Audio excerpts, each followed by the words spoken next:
ಕೃಷ್ಣವು ಬಲಜ್ಞಾನ ಕಾರ್ಯವು ಕೃಷ್ಣಾರಮಣ ರಾಜ್ಯದವು ಪುಷ್ಣೀತಾಂ ಮಮ ಸದ್ಬುದ್ಧಿಂ ವೃಷ್ಣಿವಾಸಿಷ್ಠ ವಂಶಜವು ಲಸತು ಶ್ರೀಮದಾನಂದ ತೀರ್ಥೇಂದುರ್ನೋ ಹೃದಂಬರೆ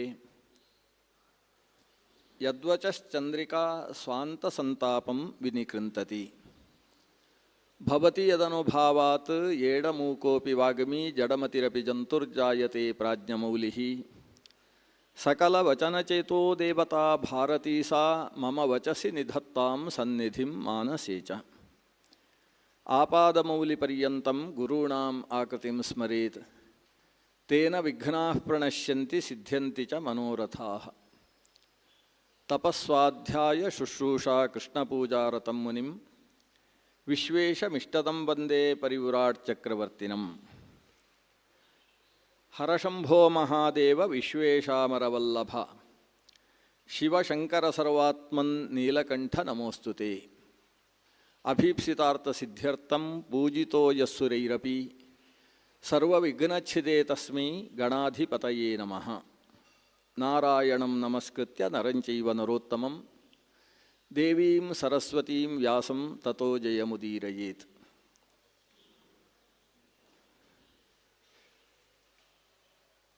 ಅಂಕೆ ಕುರುಷ್ವ ರಾಜಾನಂ ಧೃತರಾಷ್ಟ್ರ ಯುಧಿಷ್ಠಿರಂ ಅಂತ ಸಂಜಯ ಧೃತರಾಷ್ಟ್ರನನ್ನು ಕುರಿತು ಸಾರಿ ಸಾರಿ ಹೇಳಿದ. ಹೇ ಧೃತರಾಷ್ಟ್ರ, ಯುಧಿಷ್ಠಿರಂ ಅಂಕೆ ಕುರುಷ್ವ, ಯುಧಿಷ್ಠಿರನನ್ನು ನಿನ್ನ ಮಡಿಲಲ್ಲಿ ಕೂಡಿಸಿಕೊ. ದುರ್ಯೋಧನನನ್ನು ನಂಬಿ ಹಾಳಾಗ್ತಾ ಇದ್ದಿ ಅನ್ನುವ ಒಂದು ವ್ಯಂಜನಾವೃತ್ತಿಯಿಂದ ಆತ ಹೇಳುವುದು. ಧರ್ಮರಾಜನನ್ನು ದೂರ ಮಾಡಬೇಡ, ಅವನಿಗೆ ರಾಜ್ಯ ಕೊಡು. ಹೆಜ್ಜೆ ಹೆಜ್ಜೆಗೆ ಸಂಜಯ ತಾನು ಪಡೆದು ಬಂದ ಮಾಹಿತಿಯನ್ನು ತಿಳಿಸ್ತಾ ಧರ್ಮರಾಜನನ್ನು ಕರೆಸಿಕೋ, ರಾಜ್ಯ ಕೊಡು ಅಂತ ಒತ್ತಿ ಹೇಳ್ತಾ ಇದ್ದರೆ ದುರ್ಯೋಧನನ ರಕ್ತ ಬಿಸಿಯಾಗ್ತಾ ಉಂಟು. ಆತ ಒಂದು ಸಂದರ್ಭದಲ್ಲಿ ಕೂತಲ್ಲಿಯೇ ಕಾಲ ಮೇಲೆ ಕಾಲು ಹಾಕಿಕೊಂಡು ಕಾಲನ್ನು ಅಲುಗಾಡಿಸಿಕೊಂಡು ಒಂದು ಮಾತು ಹೇಳ್ತಾನೆ, ಒಂದು ಸೂಜಿಯ ಮೊನೆಯಷ್ಟು ಜಾಗವನ್ನು ಕೊಡಲಾರೆ, ಅದು ಯಾರ ಜಾಗ? ನನ್ನ ಜಾಗ ಅಂತ ಬೇರೆ ಸೇರಿಸ್ತಾನೆ. ಯಾವತ್ತು ಸೂಚ್ಯಾಹ ತೀಕ್ಷ್ಣಾಯಾಹ, ಅತ್ಯಂತ ಚೂಪಾದಂತಹ ಸೂಚಿ ಏನಿದೆ, ಸೂಜಿ, ಅದರ ವಿದ್ಯೇತ ಸ್ಥಳಂ ವಿದ್ಯೇತ ಯಾವತ್ತು ಅಂತ, ಎಷ್ಟು ಜಾಗವನ್ನು ಒಂದು ಸೂಜಿ ಒಂದು ಜಾಗವನ್ನು ಆಕ್ರಮಿಸ್ತದೋ ತಾವದ್ಧಿ ನೈವ ಹಾತವ್ಯಂ ಸ್ಥಳಂ ನಹ ಪಾಂಡವಾನ್ ಪ್ರತಿ. ನಮ್ಮ ನೆಲ ಅದು ಒಂದು ಸೂಜಿ ಮನೆಯಷ್ಟು ಕೂಡ ಪಾಂಡವರ ಕೈಗೆ ಹೋಗುವ ಹಾಗಿಲ್ಲ, ಅದು ನಮ್ಮ ನೆಲ ಅಂತ ಹೇಳ್ತಾನೆ. ಈ ನಹ ಅನ್ನುವುದು ಬಹುವಚನದ ಶಬ್ದ, ಅಸ್ಮಾಕಂ ಅಂತ ಅರ್ಥ. ಈ ನಮ್ಮ ನೆಲವನ್ನು ಅವರಿಗೆ ಒಂದು ಸೂಜಿ ಮನೆಯಷ್ಟೂ ಕೊಡುವುದಿಲ್ಲ ಅಂತ ಅವನ ಬಾಯಿಯಲ್ಲಿ ಬಂದಂತಹ ಮಾತು. ವಿಶೇಷ ಅಂತೇಳಿದರೆ ಆ ಸಭೆಯಲ್ಲಿ ಯಾರೂ ಅವನ ಹತ್ರ ಪ್ರಶ್ನಿಸಲಿಲ್ಲ, ಅದು ನಮ್ಮ ನೆಲ ಹೇಗೆ? ವಿದುರನು ಒಂದು ಸಲ ನಕ್ಕು ಬಿಡ್ತಾನೆ. ಯಾಕಂದರೆ ಹೇಳಿ ಹೇಳಿ ಸಾಕಾಗಿದೆ. ಒಬ್ಬ ವ್ಯಕ್ತಿಗೆ ಅರ್ಥ ಮಾಡಿಸುವಷ್ಟು ಪ್ರಯತ್ನ ಪಡಬೇಕು. ಅರ್ಥ ಮಾಡಿಸಿಯೂ ಕೂಡ ಯಾರು ಅಲ್ಲಿ ನಿರ್ಧಾರವನ್ನು ಕೊಡುವುದಕ್ಕೆ ಬೇಕಾದ ಸ್ಥಾನದಲ್ಲಿದ್ದಾರೋ ಅಂಥವರು ಆ ದುಷ್ಟಪಕ್ಷವನ್ನೇ ಆಶ್ರಯಿಸ್ತಾರೆ ಅಂತಾದರೆ ವ್ಯರ್ಥವಾಗಿ ಆ ಸಭೆಯಲ್ಲಿ ಹೇಳಿ ಪ್ರಯೋಜನ ಇಲ್ಲ ಅನ್ನುವ ಸ್ಥಿತಿಗೆ ಈಗ ವಿದುರನು ಬಂದಿದ್ದಾನೆ. ಸೂಜಿ ಮನೆಯ ಜಾಗ ಕೊಡುವುದಿಲ್ಲ ಅಂತ ಹೇಳಿದಾಗ ಸುಮ್ಮನಾದ. ನೋಡಿದರೆ ಸಭೆ ಮೆಲ್ಲನೆ ಖಾಲಿಯಾಗುವುದಕ್ಕೆ ಪ್ರಾರಂಭ ಆಗಿದೆ. ಹಿಂಭಾಗದಲ್ಲಿದ್ದ ಶಲ್ಯಭೂಪತಿಗಳು ಎದ್ರು. ಇಲ್ಲಿ ನಮ್ಮನ್ನು ಕೇಳಿ ಯಾವ ತೀರ್ಮಾನವೂ ಆಗುವುದಿಲ್ಲ, ಎಲ್ಲ ಅಪ್ಪ ಮಗಂದು ತೀರ್ಮಾನ. ನಾವು ಸಭೆಯಲ್ಲಿದ್ದೇನು ಪ್ರಯೋಜನ? ಸುಮ್ಮನೆ ಈ ಕೆಟ್ಟ ವಿಷಯಗಳಿಗೆ ನಾವು ಒಂದು ಸಾಕ್ಷಿ ಆಗ್ತೇವೆ ಅಷ್ಟೇ. ಯುದ್ಧ ಆಗುವುದು ತೀರ್ಮಾನ ಅಂತಾದ ಮೇಲೆ ಏನಾದರೂ ಈ ಸಂಜಯನ ದೌತ್ಯದಿಂದ ಅದು ನಿಲ್ಲುತ್ತೋ ಅಂತ ಆಲೋಚನೆಯಲ್ಲಿ ಸಭೆಗೆ ಸೇರಿದ್ದೇವೆ. ಅದು ಆಗುವುದಿಲ್ಲ ಅಂತಾದ ಮೇಲೆ ನಾವು ಸಭೆಯಲ್ಲಿ ಏನು ಕೆಲಸ ಕೃತ್ಯ ಇಲ್ಲವಲ್ಲ ಅಂತ ಹೇಳಿ ಒಬ್ಬೊಬ್ಬರು ಎದ್ರು. ಸಭೆ ಖಾಲಿಯಾಯಿತು. ಸಭೆಯಲ್ಲಿ ಧೃತರಾಷ್ಟ್ರ ಸಂಜಯ ಮಾತ್ರ ಇದ್ದಾರಂತೆ. ಅಷ್ಟು ದೊಡ್ಡ ಸಭೆಯಲ್ಲಿ ಇಬ್ಬರು ಮಾತ್ರ ಇದ್ದಾರೆ. ಈಗ ಧೃತರಾಷ್ಟ್ರ ಹೇಳ್ತಾನೆ, ಸಂಜಯ ನಾನೇನು ಮಾಡಬೇಕು ಹೇಳು ಅಂತ. ಸಂಜಯ ಏನು ಹೇಳಬೇಕಿತ್ತು? ಇಷ್ಟೊತ್ತೇನು ಹೇಳಿದ್ದು ಅಂತ ಕೇಳಬೇಕಿತ್ತು ವಸ್ತುತಃ.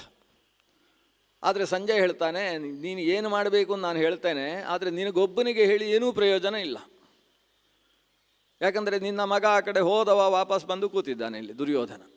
ನೀನು ದುರ್ಯೋಧನ ನಾನು ಇಬ್ಬರು ಇದ್ದು ಇಷ್ಟು ಉಪದೇಶ ಕೊಟ್ಟರೆ ನಾನು ದೌತ್ಯದ ಫಲಾಫಲಗಳನ್ನು ವಿವೇಚಿಸಿ ನಿನ್ನ ಮುಂದೆ ಹೇಳಿದರೆ ಅದು ಆ ಮಾತ್ಸರ್ಯ ಕುಂಠಿತವಾದಂಥ ನಿನ್ನ ಹೃದಯದಲ್ಲಿ ವ್ಯರ್ಥವಾಗಿ ಹೋಗುತ್ತೆ.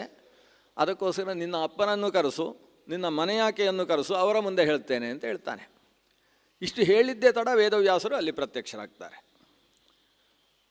ಧೃತರಾಷ್ಟ್ರನ ತಂದೆಯಾದಂತಹ ವ್ಯಾಸರು ಅಂತ, ವ್ಯಾಸರೇ ಬರೆದಂತಹ ಗ್ರಂಥ ಇದು. ಅದರಲ್ಲಿ ಹೇಳ್ತಾರೆ ಧೃತರಾಷ್ಟ್ರನ ತಂದೆಯಾದ ವ್ಯಾಸರು ಅಲ್ಲಿ ಪ್ರತ್ಯಕ್ಷರಾದರು ಅಂತ ಒಂದು ಉಲ್ಲೇಖ ಮಾಡ್ತಾರೆ. ಅಂದರೆ ಇಡೀ ಕುರುಕುಲ ಶಾಂತವಾಗುವ ಪ್ರಸಂಗದಲ್ಲಿ ವೇದವ್ಯಾಸರ ಮೂಲಕವಾಗಿ ಆ ವಂಶ ಉದ್ಧೃತವಾಗಿದೆ ಅನ್ನುವುದನ್ನು ಹೇಳ್ತಕ್ಕಂಥ ಒಂದು ಮಾತು ಅದು. ವ್ಯಾಸರು ಅಲ್ಲಿ ಬಂದು ಕೂತು ಅವರು ಶುರು ಮಾಡ್ತಾರೆ ವಿಷಯ. ಅಲ್ಲಿಯ ತನಕ ಏನಾಗಿದೆ ಅನ್ನುವುದನ್ನು ಅವರೇನೂ ಸಾಕ್ಷಾತ್ ನೋಡಿದವರಲ್ಲ. ಸರ್ವಜ್ಞರಾದ ವ್ಯಾಸರು ಹೇಳ್ತಾರೆ, ಧೃತರಾಷ್ಟ್ರ ಯುದ್ಧ ಬೇಡ, ವಂಶನಾಶಕ, ದೇಶಕ್ಕೆ ತುಂಬ ಪೆಟ್ಟಾಗ್ತದೆ, ಪ್ರಜೆಗಳು ಕಣ್ಣೀರಿನಲ್ಲಿ ಕೈ ತೊಳೆಯುವಂತಹ ಪ್ರಸಂಗ ಬರ್ತದೆ. ಶ್ರೀಕೃಷ್ಣನನ್ನು ಗೌರವಿಸು, ಕೃಷ್ಣ ಏನು ಹೇಳ್ತಾನೆ ಅದನ್ನು ಅಂಗೀಕಾರ ಮಾಡು. ಅಷ್ಟೊತ್ತಿಗೆ ದುರ್ಯೋಧನನ ಮುಖವನ್ನು ನೋಡಿದರು ವ್ಯಾಸರು. ಯಾಕೆಂದರೆ ಧೃತರಾಷ್ಟ್ರ ವ್ಯಾಸರು ಏನಾದರೂ ಉಪದೇಶ ಹೇಳಿದರೆ ಮಗನ ಮುಖ ನೋಡುವುದು, ನನಗೆ ಹೇಳಿ ಪ್ರಯೋಜನ ಇಲ್ಲ, ಅವನಿಗೆ ಏನಾದರೂ ಹೇಳ್ರಿ ಅಂತ. ಈ ವ್ಯಾಸರು ದುರ್ಯೋಧನನಿಗೆ ಏನೂ ಉಪದೇಶ ಕೊಡುವುದಿಲ್ಲ. ಅದು ಕೋಣದ ಮುಂದೆ ತುತ್ತೂರಿ ಊದಿದ ಹಾಗೆ ಅಂತ, ಅವನಿಗೆ ಯಾರು ಉಪದೇಶ ಕೊಟ್ಟು ಪ್ರಯೋಜನ ಇಲ್ಲ ಅಂತ ಸ್ಪಷ್ಟ. ಹಸಿ ಗೋಡೆಯ ಮೇಲೆ ಚೆಂಡು ಎಸೆದರೆ ಆ ಗೋಡೆ ತೂತಾಗಿ ಆ ಗೋಡೆಯ ಒಳಗೆ ಚೆಂಡು ಚೆನ್ನಾಗಿ ಸೇರಿಕೊಳ್ತದೆ. ಒಣ ಗೋಡೆಯ ಮೇಲೆ ಚೆಂಡು ಎಸೆದರೆ ಎಸೆದವನ ಮುಖಕ್ಕೆ ಹಿಂದಕ್ಕೆ ಬಂದು ಹೊಡೆಯುತ್ತೆ. ಸಾಮಾನ್ಯ ವಿದ್ಯಾಭ್ಯಾಸದ ವಿಷಯದಲ್ಲಿ ಈ ಗಾದೆಯನ್ನು ನಮ್ಮ ಹಿರಿಯರು ಹೇಳ್ತಾ ಇದ್ರು. ಚಿಕ್ಕ ಮಕ್ಕಳಿಗೆ ಹೇಳಿಕೊಟ್ರೆ ಹಿಡಿಯುತ್ತೆ, ಅದು ಹಸಿ ಗೋಡೆಗೆ ಚೆಂಡು ಎಸೆದ ಹಾಗೆ. ವಯಸ್ಸಾದ ಮೇಲೆ ಎಷ್ಟು ಹೇಳಿದರೂ ಅಷ್ಟೇ ಎಂತ ಒಂದು ಹೇಳುವ ಪರಿಪಾಠಿಯಲ್ಲಿ ಈ ಮಾತನ್ನು ಹೇಳ್ತಾರೆ. ಆದರೆ ಎಷ್ಟೇ ವಯಸ್ಸಾಗಲಿ ಅವರ ಹಸಿಗೋಡೆಯ ಹಾಗಿರಬೇಕು. ಏನು ವಿಷಯವನ್ನು ಹೇಳಿದರೂ ಅದನ್ನು ಹಸಿಗೋಡೆ ಅಂಟಿಸಿಕೊಳ್ಳುವ ಹಾಗೆ ಅಂಟಿಸಿಕೊಳ್ಬೇಕು, ಒಣಗೋಡೆಯ ಹಾಗೆ ಇರಬಾರ್ದು. ದುರ್ಯೋಧನನಂಥ ವ್ಯಕ್ತಿಗಳಿಗೆ ಏನು ಹೇಳಿದರೂ ಅದು ಹಿಂದಕ್ಕೆ ಹೊಡೆಯುತ್ತೆ ಹೊರತು ಅವರ ಒಳಗೆ ಹೋಗುವುದಿಲ್ಲ. ಅವರದ್ದೇ ಆದ ಒಂದು ವಿಷಯ ಗೃಹೀತವಾಗಿ ತಲೆಯಲ್ಲಿ ಕೂತು ಬಿಟ್ಟಿರ್ತದೆ. ದುರಾಗ್ರಹ ಗೃಹೀತತ್ವ ಅಂತ. ಆ ದುರಾಗ್ರಹದಿಂದ ಅವರಿಗೆ ಏನು ಹೇಳಿದರೂ ಒಳಗೆ ಹೋಗುವುದಿಲ್ಲ. ಹಾಗಾಗಿ ದುರ್ಯೋಧನನಿಗೆ ವ್ಯಾಸರು ಉಪದೇಶ ಮಾಡುವುದನ್ನು ನಿಲ್ಲಿಸಿದ್ದಾರೆ. ಧೃತರಾಷ್ಟ್ರನಿಗೆ ಹೇಳಿದರು. ಧೃತರಾಷ್ಟ್ರ ಕಣ್ಣಲ್ಲಿ ನೀರು ಹಾಕ್ತಾ ಇದ್ದಾನೆ. ಪಕ್ಕದಲ್ಲಿ ಗಾಂಧಾರಿಯೂ ಕೂಡ ಇದ್ದಾರೆ, ಕಣ್ಣಿಗೆ ಬಟ್ಟೆ ಹಾಕಿಕೊಂಡು. ಅವಳ ಕಣ್ಣಿನ ಬಟ್ಟೆಯೂ ಕೂಡ ಒದ್ದೆಯಾಗ್ತಾ ಇದೆ. ಅಷ್ಟರಲ್ಲಿ ಆಕೆಗೆ ಸಿಟ್ಟು ಬೇರೆ ಬರ್ತದೆ. ನನ್ನ ಮಗ ಹೇಳಿದ ಹಾಗೆ ಕೇಳುವುದಿಲ್ವಾ, ಏ ಕುಲಪಾಂಸನ ಅಂತ ಅವನನ್ನು ಬೈತಾಳೆ. ನಮ್ಮ ಕುಲವನ್ನು ನಾಶ ಮಾಡುವುದಕ್ಕೆ ಹುಟ್ಟಿದ್ದಿ ನೀನು, ನಿನ್ನಿಂದಾಗಿ ಯುದ್ಧ ಘಟಿಸಿತು ಅಂತೇಳಿದರೆ ನಮ್ಮವರು ಯಾರೂ ಉಳಿಯುವುದಿಲ್ಲ. ಮೊದಲೇ ಭೀಮಸೇನ ಅಂತಹ ಪ್ರತಿಜ್ಞೆಯನ್ನು ಮಾಡಿದ್ದಾನೆ, ಅಂಥವರ ಮುಂದೆ ಹೋರಾಡುವ ಸಂಕಲ್ಪ ಯಾಕೆ ಮಾಡ್ತಾ ಇದ್ದಿ, ಹಿರಿಯರು ಹೇಳುವುದನ್ನು ಕೇಳು ಅಂತ ಒಂದು ತಾಯಿ ಮಾತು ಹೇಳ್ತಾರೆ. ಆದರೆ ದುರ್ಯೋಧನನಿಗೆ ಅದು ತಾಗುವುದೇ ಇಲ್ಲ. ಅದು ಗೋಡೆಗೆ ಚೆಂಡು ಹೊಡೆದ ಹಾಗೆ ಅಂತ ಹೇಳುವುದು ಅಷ್ಟು ಸ್ಪಷ್ಟ. ಅವನ ಅಮ್ಮನ ಮಾತನ್ನೂ ಕೇಳುವುದಿಲ್ಲ. ಧೃತರಾಷ್ಟ್ರ ಕಣ್ಣಲ್ಲಿ ನೀರು ಹಾಕ್ಕೊಳ್ತಾನೆ. ಕೃಷ್ಣನನ್ನು ನಾವು ಗೌರವಿಸಬೇಕಪ್ಪ, ಕೃಷ್ಣ ಹೇಳಿದ ಹಾಗೆ ಕೇಳಬೇಕು, ನನಗೊಮ್ಮೆ ಕೃಷ್ಣನನ್ನು ನೋಡಬೇಕು ಅಂತ ಅನಿಸುತ್ತೆ ಅಂತ ಹೇಳ್ತಾನೆ. ನೋಡಲಿಕ್ಕೆ ಕಣ್ಣಿಲ್ಲ ಅವನಿಗೆ, ನೋಡಬೇಕು ಅಂತ ಅನಿಸುತ್ತೆ ಅಂತ ಹೇಳ್ತಾನೆ. ಆವಾಗ ಸಂಜಯ್ ಹೇಳ್ತಾನೆ, ಕೃಷ್ಣ ಬರ್ತೇನೆ ಅಂತ ಹೇಳಿದ್ದಾನೆ, ಇವತ್ತೋ ನಾಳೆಯೋ ನಾಡಿದ್ದೋ ಬರ್ಬೋದು ಇಲ್ಲಿಗೆ ಅಂತ ಸಂಜಯ್ ಹೇಳಿದ. ಇಷ್ಟಾದ ಕೂಡ ಧೃತರಾಷ್ಟ್ರನಲ್ಲಿ ಒಂದು ಭಕ್ತಿ ಭಾವುಕತೆ ಉಕ್ಕಿ ಹರಿಯುತ್ತೆ. 2 ಅಧ್ಯಾಯಗಳಲ್ಲಿ ವೇದವ್ಯಾಸರು ವರ್ಣನೆ ಮಾಡ್ತಾರೆ. ಧೃತರಾಷ್ಟ್ರನಿಗೆ ಕೃಷ್ಣನಲ್ಲಿ ಏನು ಭಕ್ತಿ. ವಿಚಿತ್ರ ವ್ಯಕ್ತಿತ್ವ ಧೃತರಾಷ್ಟ್ರನದ್ದು. 2 ಮುಖಗಳು. ಒಮ್ಮೆ ಕೃಷ್ಣನ ಮೇಲೆ ಭಕ್ತಿ, ಪಾಂಡವರ ಮೇಲೆ ಪ್ರೀತಿ, ನಾವು ರಾಜ್ಯ ಕೊಡಬೇಕು, ದುರ್ಯೋಧನಿಗೆ ಬೈಬೇಕು, ಇಂಥ ಮನಸ್ಥಿತಿ. ಇನ್ನೊಂದು ಸ್ಥಿತಿಯಲ್ಲಿ ಅಷ್ಟೇ ಕೆಟ್ಟ ಸ್ಥಿತಿ, ದುರ್ಯೋಧನ ಹೇಗೋ ಧೃತರಾಷ್ಟ್ರ ಹಾಗೆ ಅನ್ನುವ ಸ್ಥಿತಿ. ಅದಕ್ಕೆ ಆತನಲ್ಲಿ 2 ಜೀವಗಳ ಆವೇಶ ಇದೆ ಅಂತ ಹೇಳುವುದು ಅದಕ್ಕೋಸ್ಕರ. ಧೃತರಾಷ್ಟ್ರ ಅನ್ನುವ ಗಂಧರ್ವ ಧೃತರಾಷ್ಟ್ರನಾಗಿ ಹುಟ್ಟಿರುವುದರ ಜೊತೆಗೆ ಅವನಲ್ಲಿ ದುರ್ಯೋಧನನಂತಹ ಒಂದು ಕಲಿಪುರುಷನ ಆವೇಶ ಇದ್ದದ್ದೇ ಇಷ್ಟಕ್ಕೆಲ್ಲ ಕಾರಣವಾಗಿದೆ ಅನ್ನುವುದನ್ನು ಆಚಾರ್ಯ ಪುರುಷರು ಏನು ವರ್ಣನೆ ಮಾಡ್ತಾರೆ ಅದನ್ನಿಲ್ಲಿ ಅನುಸಂಧಾನ ಮಾಡಿಕೊಳ್ಳಬೇಕು ನಾವು. ಧೃತರಾಷ್ಟ್ರ ಆನಂದ ಬಾಷ್ಪ ಸುರಿಸ್ತಾನೆ. ಅಂತೂ ಕೃಷ್ಣನ ಸಭೆಗೆ ಬರ್ತಾನಲ್ಲ, ಅವನ ಮಾತಿನಿಂದಾದರೂ ನನ್ನ ಮಕ್ಕಳು ಸರಿಯಾಗ್ಬೋದು, ಇನ್ನು ಯಾರು ಹೇಳಿದರೂ ನನ್ನ ಮಕ್ಕಳು ಕೇಳುವ ಹಾಗಿಲ್ಲ. ಅವನು ಬಂದು ನಮಗೊಂದು ಸಲ ದರ್ಶನ ಕೊಟ್ಟ ಅಂತಾದರೆ, ನನಗೆ ಅಂತಲ್ಲ ನಮಗೊಂದು ಸಲ ದರ್ಶನ ಕೊಟ್ಟ ಅಂತಾದರೆ, ಅವನ ಒಂದು ಎಲ್ಲರ ಚಿತ್ತಾಕರ್ಷಕವಾದ ಕೃಷ್ಣ ರೂಪದಿಂದಾದರೂ ನಮಗೆಲ್ಲ ಶ್ರೇಯಸ್ಸಾದೀತು. ನಾನು ಅವನ ಬಗ್ಗೆ ಸ್ವಲ್ಪ ಕೇಳಬೇಕು, ಸಂಜಯ ಹೇಳು ಅವನ ಬಗ್ಗೆ ಮಹತ್ವ ಹೇಳು ಅಂತ. ಸಂಜಯ ಮತ್ತೆ 2 ಅಧ್ಯಾಯಗಳಲ್ಲಿ ಕೃಷ್ಣನ ಕಥೆಯನ್ನು ವರ್ಣನೆ ಮಾಡ್ತಾನೆ. ಅದರಲ್ಲಿ ಒಂದು ಅಧ್ಯಾಯ ಬಹಳ ಮುಖ್ಯವಾದದ್ದು. ಸಂಜಯ ಶ್ರೀಕೃಷ್ಣನ ಒಟ್ಟು 12 ಹೆಸರುಗಳಿಗೆ ವ್ಯುತ್ಪತ್ತಿಯನ್ನು ಹೇಳ್ತಾನೆ. ಈ ಸಂಸ್ಕೃತ ಭಾಷೆಯ ಒಂದು ಮಹತ್ವ ಏನು ಅಂತೇಳಿದರೆ, ಅದರಲ್ಲಿ ಯಾವ ಶಬ್ದವನ್ನೇ ಬಳಸೋಣ ಆ ಶಬ್ದದ ಒಳಗಿಂದ ಅದಕ್ಕೊಂದು ಅರ್ಥ ಇರ್ತದೆ. ಉಳಿದ ಭಾಷೆಗಳಲ್ಲಿ ಕೆಲವು ಶಬ್ದ ಇರಬಹುದು ಆ ರೀತಿ. ಸಾಮಾನ್ಯವಾಗಿ ಉಳಿದ ಭಾಷೆಯಲ್ಲಿ ಶಬ್ದವನ್ನು ಒಡೆದು ಅದಕ್ಕೆ ಅರ್ಥ ಹೇಳ್ತಕ್ಕಂಥ ವ್ಯವಸ್ಥೆ ಇಲ್ಲ. ಇಂಗ್ಲೀಷಿನಲ್ಲಿ ಒಂದು ಶಬ್ದ ಇದ್ದರೆ ಅದು ಅಂಡರ್ಸ್ಟ್ಯಾಂಡ್ ಅಂತಿದೆ, ಒಡೆದು ಅಂಡರ್ ಅಂದರೆ ಕೆಳಗೆ, ಸ್ಟ್ಯಾಂಡ್ ಅಂದರೆ ನಿಲ್ಲುವುದು, ಪ್ಲೀಸ್ ಅಂಡರ್ಸ್ಟ್ಯಾಂಡ್ ಅಂದರೆ ಕೆಳಗೆ ನಿಂತುಕೊಂತ ಅರ್ಥ ಮಾಡ್ಕೋತಾರೆ ಯಾರಾದರೂ. ಆ ಶಬ್ದವನ್ನು ಒಡೆದು ಅದರ ವ್ಯುತ್ಪತ್ತಿಯಿಂದ ಅದಕ್ಕೆ ಅರ್ಥವನ್ನು ಹೇಳ್ತಕ್ಕಂಥದ್ದು ಬೇರೆ ಕಡೆ ಇಲ್ಲ. ಸಂಸ್ಕೃತದಲ್ಲಿ ಈ ಕಣ್ಣನ್ನು ಚಕ್ಷುಹು ಅಂತ ಕರೀತಾರೆ. ಚಕ್ಷುಹು ಅನ್ನೋ ಶಬ್ದಕ್ಕೆ ಚಷ್ಟೇ ಇತಿ ಚಕ್ಷುಹು ಅಂದರೆ ಚೆನ್ನಾಗಿ ಮಾತನಾಡ್ತದೆ ಅಂತ ಅದಕ್ಕೆ ಅರ್ಥ. ಅದು ಚಕ್ಷಿಂಗ್ ವ್ಯಕ್ತಾಯಾಮ್ ವಾಚಿ ಅಂತ, ಸ್ಪಷ್ಟವಾಗಿ ಮಾತನಾಡುವಂಥದ್ದು ಅಂತ ಕಣ್ಣಿಗೆ ಕರೆಯುವ ಶಬ್ದ. ಅದು ಸ್ಪಷ್ಟವಾಗಿ ಮಾತಾಡ್ತದೆ ಅಂತ ಕಣ್ಣನ್ನು ಯಾಕೆ ಕರೆಯುವುದು? ಬಾಯಿಯಲ್ಲಿ ಅಸ್ಪಷ್ಟವಾಗಿಯೇ ಮನುಷ್ಯ ಮಾತಾಡೋದು. ಒಂದು ಅತ್ಯಂತ ಆನಂದದ ಒಂದು ವಿಷಯ ಲಭಿಸಿತು ಅಂತ ಅನಿಸುವ ಆ ಶಿಷ್ಯನಿಗೆ ಒಂದು ವಿಷಯ ಏನು ಮಾಡಿದರೂ ಅರ್ಥ ಆಗ್ತಾ ಇಲ್ಲ. ಅವರ ಹತ್ರ ಕೇಳ್ತಾನೆ, ಇವರ ಹತ್ರ ಕೇಳ್ತಾನೆ, ಮತ್ತೊಬ್ಬರಿಗೆ ಫೋನ್ ಮಾಡ್ತಾನೆ, ಇನ್ನೊಬ್ಬರಿಗೆ ಮೆಸೇಜ್ ಮಾಡ್ತಾನೆ. ಎಷ್ಟೇ ಉತ್ತರ ಬಂದರೂ ಕೂಡ ಅವನಿಗೆ ಆ ವಿಷಯ ಸ್ಫುಟ ಆಗ್ತಾ ಇಲ್ಲ. ಒಬ್ಬರು ಸಿಕ್ಕಿದ್ರು ವಿದ್ವಾಂಸರು, ಅವರ ಮುಂದೆ ಚಕ್ಕಳ ಮಕ್ಕಳ ಹಾಕಿ ಕೂತು ನಮಸ್ಕಾರ ಮಾಡಿ ಹೇಳ್ತಾನೆ, ಇದೊಂದು ವಿಷಯ ಅರ್ಥ ಆಗ್ತಾ ಇಲ್ಲ ಗುರುಗಳೇ ಹೇಳಿ ಅಂತ. ಅವನು ಆ ವಿಷಯವನ್ನು ಬಿಡಿಸಿ ಬಿಡಿಸಿ ಇವನ ಮನಸ್ಸಿಗೆ ಮುಟ್ಟುವ ಹಾಗೆ ಅಬ್ಬಾ ಅಂತ ಅನಿಸುತ್ತೆ. ಅವನಿಗೆ ಆ ವಿಷಯ ಅರ್ಥವಾದಾಗ ಅವನ ಕಣ್ಣಲ್ಲಿ 1-2 ಬಿಂದು ನೀರು ಹರಿಯುತ್ತೆ. ಗುರುಗಳನ್ನು ಹೀಗೆ ನೋಡ್ತಾನೆ, ಬಾಯಲ್ಲಿ ಮಾತು ಬರೋಲ್ಲ. ಇದು ಜ್ಞಾನಾನಂದ ಅಂತ ಇದಕ್ಕೆ ಕರೀತಾರೆ. ಅವನಿಗೆ ಏನು ಆನಂದ ಆಯಿತು, ಏನು ಅವನು ಹೇಳಲಿಕ್ಕೆ ಹೊರಟಿದ್ದಾನೆ ಅನ್ನೋದು ಗುರುಗಳಿಗೆ ಅರ್ಥ ಆಗ್ತದೆ. ತಲೆ ಮೇಲೆ ಕೈ ಇಟ್ಟು ಆ ಕಡೆ ಹೊರಡ್ತಾರೆ ಅವರು. ಅವರಿಗೆ ಹೇಗೆ ಅರ್ಥ ಆಯಿತು? ಅವನ ಕಣ್ಣು ನೋಡಿದಾಗ ಅರ್ಥ ಆಯಿತು. ಬಾಯಲ್ಲಿ ಆತ ಅಥವಾ ಬರೆದು 4 ಪುಟದಲ್ಲಿ ಎಷ್ಟು ಬರಿಬೋದಿತ್ತೋ ಅಷ್ಟನ್ನು ಆ ಪುಟ್ಟ ಕಣ್ಣು ತೋರಿಸಿಕೊಡ್ತದೆ. ಇನ್ನು ಯುವಕರಿಗೆ ಗೊತ್ತಿರ್ತದೆ ಹುಡುಗ ಹುಡುಗಿಯರು ಕಣ್ಣಲ್ಲಿ ಎಷ್ಟು ಮಾತಾಡ್ತಾರೆ ಅಂತ. ಮಾತು ಅನ್ನೋದು ಹೃದಯದ ಭಾಷೆ ನೇರವಾಗಿ ಬಾಯಲ್ಲಿ ಬರುವುದಕ್ಕಿಂತ ಹೆಚ್ಚು ಕಣ್ಣಿನಲ್ಲಿ ಬರ್ತದೆ ಅನ್ನೋದು ಶಾಸ್ತ್ರೀಯವಾದ ವಿಷಯ. ಆ ನಿಟ್ಟಿನಿಂದ ಸಂಸ್ಕೃತದಲ್ಲಿ ಕಣ್ಣನ್ನು ಚಕ್ಷುಹು, ನೇತ್ರಂ, ನಯನಂ. ನೇತ್ರಂ ಅಂದರೆ ನಡೆಸಿಕೊಂಡು ಹೋಗುವಂಥದ್ದು, ಮುನ್ನೇತ್ರ. ಅದು ಇಲ್ಲದೆ ಹೋದರೆ ಚರಂಡಿಗೆ ಬೀಳ್ತಾನೆ ಅಂತ ಅರ್ಥ. ಅದು ಸರಿಯಾಗಿ ನೀಯತೆ ಅನೇನೇತಿ ನೇತ್ರಂ, ನೀಯತೆ ಅನೇನೇತಿ ನಯನಂ. ಯಾವ ಶಬ್ದವನ್ನೂ ಸಂಸ್ಕೃತದಲ್ಲಿ ಬಳಸಿದರೂ ಕೂಡ ಆ ಶಬ್ದದ ಹಿನ್ನೆಲೆಯೊಂದು ಅರ್ಥ ಇರ್ತದೆ. ಅದೇ ಇಂಗ್ಲೀಷ್ನಲ್ಲಿ ಐ ಅಂತ ಹೇಳಿದರೆ ಈ ವೈ ಈ ಏನಿದು ಐ, ಅದು ಬರೀ ಐ ಹೇಳಿದರೆ ಐ ಆಮ್ ಅಂತ ಹೇಳುವ ಅಯ್ಯೋ ಅಥವಾ ಈ ವೈ ಅಯ್ಯೋ ಅಂತಲೂ ಗೊತ್ತಾಗೋದಿಲ್ಲ ಅಂತಹ ಸ್ಥಿತಿ. ಅದಕ್ಕೆ ಅರ್ಥ ಏನು? ಆ ಶಬ್ದದಿಂದ ಅರ್ಥವನ್ನು ತೆಗೆಯುವಂಥದ್ದು ಅನ್ನುವುದು ಅದು ಸಂಸ್ಕೃತ ಭಾಷೆಯಲ್ಲೇ ಇರತಕ್ಕಂಥ ಒಂದು ಮೂಲಭೂತವಾದ ತತ್ವ. ಇಲ್ಲಿ ಸಂಜಯ ಭಗವಂತನನ್ನು ಹೇಳುವ ಹೃಷಿಕೇಶ, ನಾರಾಯಣ, ಗೋವಿಂದ, ಮಾಧವ, ಕೃಷ್ಣ. ಕೃಷ್ಣ ಅನ್ನುವ ಶಬ್ದಕ್ಕೆ 2 ಅರ್ಥವನ್ನು ಹೇಳ್ತಾನೆ. ನಾವು ಆ ಶಬ್ದದ ಅರ್ಥವನ್ನು ಮಾತ್ರ ನೋಡೋಣ. ಒಂದು ಬಹಳ ಸುಂದರವಾದ ಅರ್ಥ ಏನಂದರೆ, ಇಲ್ಲಿ ಬರುವ ಶಬ್ದ ಕೃಷಿರ್ ಭೂವಾಚಕ ಶಬ್ದ ನಶ್ಚ ನಿರ್ವೃತಿವಾಚಕ ತಯೋರೈಕ್ಯಂ ಪರಂ ಬ್ರಹ್ಮ ಕೃಷ್ಣ ಇತ್ಯಭಿಧೀಯತೆ. ಕೃಷ್ ಅನ್ನುವ ಶಬ್ದಕ್ಕೆ ಭೂಮಿ ಅಂತ ಅರ್ಥ. ಯಾಕಂದರೆ ಕೃಷ್ ಅನ್ನುವ ಶಬ್ದದ ಅರ್ಥ ನೇಗಿಲು ಹಾಕಿ ಉಳುವುದು ಅಂತ, ಕೃಷಿ ಅಂತ ಅರ್ಥ.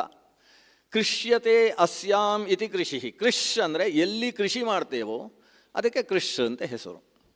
ಆಕಾಶದಲ್ಲಿ ಕೃಷಿ ಮಾಡುವುದಕ್ಕಾಗುವುದಿಲ್ಲ, ನೀರಿನಲ್ಲಿ ಉಳುವುದಕ್ಕಾಗುವುದಿಲ್ಲ. ಕೃಷಿ ಅಂದರೆ ಉಳುವಿಕೆ. ಈಗ ನೀರಿನಲ್ಲಿ ಕೃಷಿ ಶುರುವಾಗೋಗಿದೆ. ಏನು ಮೀನಿನ ಕೃಷಿ. ನಾವು ಕೇರಳಕ್ಕೆ ಹೋದರೆ ದೇವಸ್ಥಾನಗಳ ಎಲ್ಲ ಸರೋವರಗಳು ಕೂಡ ಸರ್ಕಾರದ ವಶವಾಗಿ ಅದರಲ್ಲಿ ಕೃಷಿಯಂತೆ, ಮೀನಿನ ಕೃಷಿ ಮಾಡುವುದು. ಅರ್ಚಕರು ಕೂಡ ಸ್ನಾನ ಮಾಡುವುದಕ್ಕೆ ಬಿಡುವುದಿಲ್ಲ. ದೇವಸ್ಥಾನದ ಸರೋವರಗಳನ್ನೇ ಬಿಡುವುದಿಲ್ಲ ಅನ್ನೋ ರೀತಿಯ ಒಂದು ವಿಶಿಷ್ಟವಾದ ಪ್ರಜಾಪ್ರಭುತ್ವ ನಮ್ಮ ದೇಶದ ಮೂಲೆಗಳಲ್ಲಿ ನಡೀತಾ ಉಂಟು. ಕೃಷಿ ಅನ್ನೋದು, ಉಳುವಿಕೆ ಅನ್ನೋದು ಅದು ಬರೀ ಮಣ್ಣಿನಲ್ಲಿ ನಡೆಯುವಂಥದ್ದು. ಆದ್ದರಿಂದ ಭೂಮಿಗೆ ಕೃಷ್ ಅಂತ ಹೆಸರು. ನ ಅಂದರೆ ಆನಂದ. ಸಂಸ್ಕೃತದಲ್ಲಿ ಏಕಾಕ್ಷರ ಕೋಶ ಅಂತಿದೆ. ಅಕಯ ಪ್ರವಿಸಂಭೂಮ ಸಖಃ ವಿಷ್ಣುವಾಚಕ ಅಂತ ಶುರುವಾಗ್ತದೆ. ಒಂದೊಂದು ಅಕ್ಷರಗಳಿಗೆ ಇಷ್ಟಿಷ್ಟು ಅರ್ಥಗಳಿದ್ದಾವೆ ಅಂತ ಹೇಳುವ ಒಂದು ಕೋಶ. ಅದರ ಪ್ರಕಾರ ಣ ಅನ್ನುವುದು ಆನಂದವನ್ನು ಹೇಳ್ತಕ್ಕಂತಹ ಒಂದು ವರ್ಣ. ಕೃಷ್ ಣ ಸೇರಿದರೆ ಕೃಷ್ಣ ಅಂತ ಆಗ್ತದೆ. ಇದಕ್ಕೆ ಅರ್ಥ ಏನು? ಕೃಷ್ ಅಂದರೆ ಭೂಮಿ. ಕೃಷೇಹೇ ನಃ ಯಸ್ಮಾತ್ ಸಹ ಕೃಷ್ಣ. ಭೂಮಿಗೆ ಯಾರಿಂದ ಆನಂದ ಪ್ರಾಪ್ತಿಯಾಗಿದೆಯೋ ಆಗ್ತದೋ ಅವನಿಗೆ ಕೃಷ್ಣ ಅಂತ ಹೆಸರು. ಭಗವಂತ ಕೃಷ್ಣ ನೆಲದ ಮೇಲೆ ತನ್ನ ಹೆಜ್ಜೆ ಇಟ್ಟುಕೊಂಡು ನಡೀತಾ ಇದ್ದಾನೆ ಅಂದರೆ ಭೂಮಿ ರೋಮಾಂಚನಗೊಳ್ಳುತ್ತಂತೆ. ಆ ಭೂತಾಯಿಗೆ, ಭೂದೇವಿಗೆ ಕೃಷ್ಣನ ಪಾದಸ್ಪರ್ಶ ಭೂಮಿಯಲ್ಲಿ ಆಗ್ತಾ ಇದೆ ಅನ್ನುವುದೇ ಒಂದು ಖುಷಿ. ಭೂದೇವಿ ತಾನೇ ಗೋಸ್ವರೂಪದಲ್ಲಿ ಹೋಗಿ ಭಗವಂತನನ್ನು ಪ್ರಾರ್ಥಿಸಿದಾಗ ಆ ಭೂಮಿಯ ಭಾರವನ್ನು ಹರಣ ಮಾಡಿ ಭೂಮಿಯನ್ನು ಖುಷಿಗೊಳಿಸುವುದಕ್ಕೋಸ್ಕರವೇ ಇಳಿದು ಬಂದಿರತಕ್ಕಂತಹ ಭಗವಂತ ಅನ್ನುವುದು ಕೃಷ್ಣ ಶಬ್ದದ ಒಂದು ಅರ್ಥ. ಅದರ ಜೊತೆಗೆ ಇನ್ನೊಂದು ಅರ್ಥವನ್ನು ಹೇಳ್ತಾರೆ, ಕೃಷಿ ಮಾಡುವವ ಅಂತ ಅರ್ಥ. ಕೃಷ್ಣ ಅಂದರೆ ಕೃಷಿಕ ಅಂತ ಒಂದು ಅರ್ಥ ಇದೆ. ಸಂಸ್ಕೃತದಲ್ಲಿ ಕೃಷ್ಣ ಶಬ್ದ ಅನೇಕ ಅರ್ಥ ಹೇಳ್ತದೆ. ಒಂದು ನೇಗಿಲು, ನೇಗಿಲಿನ ತುದಿಯಲ್ಲಿ ಒಂದು ಕಬ್ಬಿಣದ ಹಲಗೆ ಹಾಕ್ತಾರೆ, ತುಳು ಭಾಷೆಯಲ್ಲಿ ಪನೋರು ಅಂತ ಹೇಳ್ತಾರೆ. ಆ ಕಬ್ಬಿಣದ ಪನೋರು ಇದ್ದರೆ ಮಾತ್ರ ನೆಲವನ್ನು ಸರಿಯಾಗಿ ಅದು ಸೀಳಿಕೊಂಡು ಮುಂದಕ್ಕೆ ಸಾಗ್ತದೆ. ಆ ಕಬ್ಬಿಣದ ಹಲಗೆಗೂ ಸಂಸ್ಕೃತದಲ್ಲಿ ಕೃಷ್ಣ ಅಂತ ಹೆಸರು. ಕೃಷ್ಣಯುಕ್ತಂ ಹಲಂ ವಿದ್ಯಾತ್ ಅಂತ. ಹಲ ಅಂತ ಹೇಳಿದರೆ ನೇಗಿಲು. ನೇಗಿಲಿನಲ್ಲಿ ಕೃಷ್ಣ ಸೇರಿದರೆ ಮಾತ್ರ ಅದನ್ನು ನೀವು ನೆಲದಲ್ಲಿ ಉಳುವುದಕ್ಕೆ ಸಾಧ್ಯವಾಗುವುದು. ಆ ಕೃಷ್ಣ ಏನಿದೆ, ಕೃಷ್ಣ ಅಂದರೆ ಕಪ್ಪು ಅಂತ ಅರ್ಥ ಇದೆ. ಕಪ್ಪು ಅಂತ ಹೇಳಿದರೆ ಕಾಲಲೋಹ ಅಂತ ಹೇಳಿದರೆ ಕಬ್ಬಿಣ. ಅದರಿಂದ ಕಬ್ಬಿಣದಿಂದ ಮಾಡಿದಂತಹ ಪನರು ಅದು ಕೃಷ್ಣ ಅಂತ ಕರೆಸಿಕೊಳ್ತದೆ. ಕೃಷಿ ಮಾಡತಕ್ಕಂಥವನಿಗೂ ಕೃಷ್ಣ ಅಂತಲೇ ಹೆಸರು. ಕರಿಷತೀತಿ ಕೃಷ್ಣ. ಕರಿಷಣ ಅಂತ ಹೇಳಿದರೆ ಉಳುವವ ಅಂತ ಅರ್ಥ. ಉತ್ತು ಕೃಷಿ ಮಾಡುವವ ಅನ್ನೋದು ಕೃಷ್ಣ ಶಬ್ದದ ಅರ್ಥ. ಕೃಷಿ ಮಾಡುವವ ಏನು ಮಾಡ್ತಾನೆ? ಮೊದಲು ನೆಲವನ್ನು ಹಸನಾಗಿಸ್ತಾನೆ. ನೆಲದಲ್ಲಿದ್ದಂತಹ ಕಲ್ಲುಗಳನ್ನು, ಬೀಜ ಬಿತ್ತಿದಾಗ ತೊಂದರೆ ಕೊಡ್ತಕ್ಕಂಥ ಬೇರುಗಳನ್ನು ಅದನ್ನೆಲ್ಲ ಬದಿಗೆ ಸರಿಸಿ ಮಣ್ಣನ್ನು ಹದಗೊಳಿಸಿ ಉತ್ತು, ಆಮೇಲೆ ಗೆಡ್ಡೆಗಳು, ಅಲ್ಲಿ ಮಣ್ಣಿನ ಗೆಡ್ಡೆಗಳಿದ್ದು ಅಂತಾದರೆ ಹಲಗೆ ಹಾಕಿ ಹಲಗೆಯ ಮೇಲೆ ತಾನೇ ನಿಂತು ಎಳೆದು ಅದನ್ನು ಪುಡಿಗುಟ್ಟಿ ಆಮೇಲೆ ಅದಕ್ಕೆ ನೀರು ಬಿಟ್ಟು ಹದನಾಗಿಸಿ ಆಮೇಲೆ ಅದರಲ್ಲಿ ಬೀಜಗಳನ್ನು ಬಿತ್ತುತ್ತಾನೆ. ಬಿತ್ತಿದ ಬೀಜಗಳು ಪೈರಾಗಿ ಮೇಲಕ್ಕೆ ಬಂದು ಅದರಲ್ಲಿ ಧಾನ್ಯಗಳು ಅಂಕುರಿಸಿದುವು ಅಂತಾದಾಗ ಹಂದಿಗಳು ಮತ್ತೊಂದು ಅದನ್ನು ತಿನ್ನುವುದಕ್ಕೆ ಬರ್ತವೆ. ಕೃಷಿಯನ್ನು ಹಾಳು ಮಾಡತಕ್ಕಂತಹ ಕ್ಷುದ್ರ ಪ್ರಾಣಿಗಳು ಆಕ್ರಮಿಸ್ತವೆ. ಆ ಕ್ಷುದ್ರ ಪ್ರಾಣಿಗಳನ್ನು ತಡೆಗಟ್ಟುವುದಕ್ಕೋಸ್ಕರ ತಾನೇ ಹಗಲು ರಾತ್ರಿ ಬಂದು ಅದನ್ನು ಸಂರಕ್ಷಣೆ ಮಾಡ್ತಾನೆ. ಅನೇಕ ವೇಷಗಳನ್ನು ಹಾಕ್ಕೊಳ್ತಾನೆ. ಈಗೆಲ್ಲ ವೇಷ ಹಾಕಿಕೊಂಡು ಮಾಡುವುದೆಲ್ಲ ನಿಂತೋಗಿದೆ. ಈಗ ಮಧ್ಯದಲ್ಲಿ ಒಂದು ಕೋಲು ಕಟ್ಟಿ ಒಂದು ಹಳೆಯ ಅಂಗಿಯನ್ನು ಅದಕ್ಕೆ ಹಾಕಿ ಬೆರ್ಚಪನವನ್ನು ಮಾಡಿ ನಿಲ್ಲಿಸ್ತಾರೆ. ಅಂತೂ ಈತ ವೇಷಗಳನ್ನು ಹಾಕಿಕೊಂಡು ಅದನ್ನು ರಕ್ಷಣೆ ಮಾಡುವುದಕ್ಕೋಸ್ಕರ ಬರ್ತಾನೆ. ಎಲ್ಲ ಆಗಿ ಕೃಷಿ ಪಕ್ವವಾದಾಗ, ಪಚೇಲಿಮವಾದಾಗ ಈತ ಅದನ್ನು ಕತ್ತರಿಸ್ತಾನೆ. ಸಂಸ್ಕೃತದಲ್ಲಿ ಒಂದು ಗಾದೆ ಇದೆ, ತಾನೇ ಬೆಳೆಸಿದ್ದು ಅದು ವಿಷವೃಕ್ಷವೇ ಆದರೂ ಅದನ್ನು ಕತ್ತರಿಸುವುದು ತರವಲ್ಲ ಅಂತ ಇದೆ. ಅದು ಹೆತ್ತವನಿಗೆ ಹೆಗ್ಗಣ ಮುದ್ದು ಅನ್ನೋ ಮಾತು ಇದ್ದ ಹಾಗೆ. ವಿಷವೃಕ್ಷೋಪಿ ಸಂವರ್ಧ್ಯ ಸ್ವಯಂ ಛೇತ್ತುಂ ಅಸಾಂಪ್ರತಂ ಅಂತ. ತಾನೇ ಬೆಳೆಸಿದ್ದನ್ನು ತಾನೇ ಕತ್ತರಿಸುವುದು ಯಾರಿಗೂ ಇಷ್ಟವಾಗುವುದಿಲ್ಲ. ಆದರೆ ಕೃಷಿಕನಿಗೆ ತಾನೇ ಬೆಳೆಸಿದ ಪೈರನ್ನು ಕೊನೆಗೆ ತಾನೇ ಕಟಾವು ಮಾಡ್ತಾನೆ. ಕಟಾವು ಮಾಡಿ ಮನೆಗೆ ತಂದು ಅದನ್ನು ಹೊಡೆದು ಅದರಲ್ಲಿದ್ದ ಭತ್ತವನ್ನು ಬೇರೆ ಮಾಡಿ ಭತ್ತವನ್ನು ಕಣಜದಲ್ಲಿ ಹಾಕಿ ಸಂರಕ್ಷಣೆ ಮಾಡ್ತಾನೆ. ಆಮೇಲೆ ಮತ್ತೆ ಕಣಜದಿಂದ ಒಂದಿಷ್ಟು ಮುಷ್ಟಿ ಧಾನ್ಯವನ್ನು ತೆಗೊಂಡು ಬಂದು ಮತ್ತೆ ಬಿತ್ತುತ್ತಾನೆ. ಇದು ಕೃಷಿಕನ ಕ್ರಮ ಅಲ್ವಾ? ಈ ಕೃಷಿಕ ಏನು ಮಾಡ್ತಾನೋ ಭಗವಂತನೂ ಪ್ರಪಂಚದಲ್ಲಿ ಮಾಡುವುದು ಇದನ್ನೇ. ಆತ ಮೊದಲು ಒಂದು ಕ್ಷೇತ್ರ, ಗದ್ದೆ, ಅದನ್ನು ವ್ಯವಸ್ಥೆ ಮಾಡ್ತಾನೆ. ಆಮೇಲೆ ಬೀಜಗಳನ್ನು ಬಿತ್ತುತ್ತಾನೆ, ಆಮೇಲೆ ಕಟಾವು ಮಾಡ್ತಾನೆ, ಆಮೇಲೆ ಕಣಜದಲ್ಲಿ ಕೂಡಿಡ್ತಾನೆ, ಮತ್ತೆ ಮುಷ್ಟಿ ತಗೊಂಡು ಬಂದು ಮುಷ್ಟಿ ಸೃಷ್ಟಿ ಮಾಡ್ತಾನೆ ಅಂತ ಇದೊಂದು ದೇವರ ಕ್ರಮ. ಅಂದರೆ ಗದ್ದೆ ಅಂದರೆ ಯಾವುದು ಅಂದರೆ ಈ ಪಾಂಚಭೌತಿಕವಾದ ಪ್ರಪಂಚ. ಭೂಮಿ, ನೀರು, ಬೆಂಕಿ, ಗಾಳಿ, ಆಕಾಶ, ಈ ಪ್ರಪಂಚ ಉಂಟಲ್ಲ, ಇದನ್ನು ಮೊದಲು ಆತ ಸೃಷ್ಟಿಸ್ತಾನೆ. ಯಾಕೆಂತೇಳಿದರೆ ಬೀಜ ಅಂತೇಳಿದರೆ ಜೀವಗಳು, ಚೇತನಗಳು.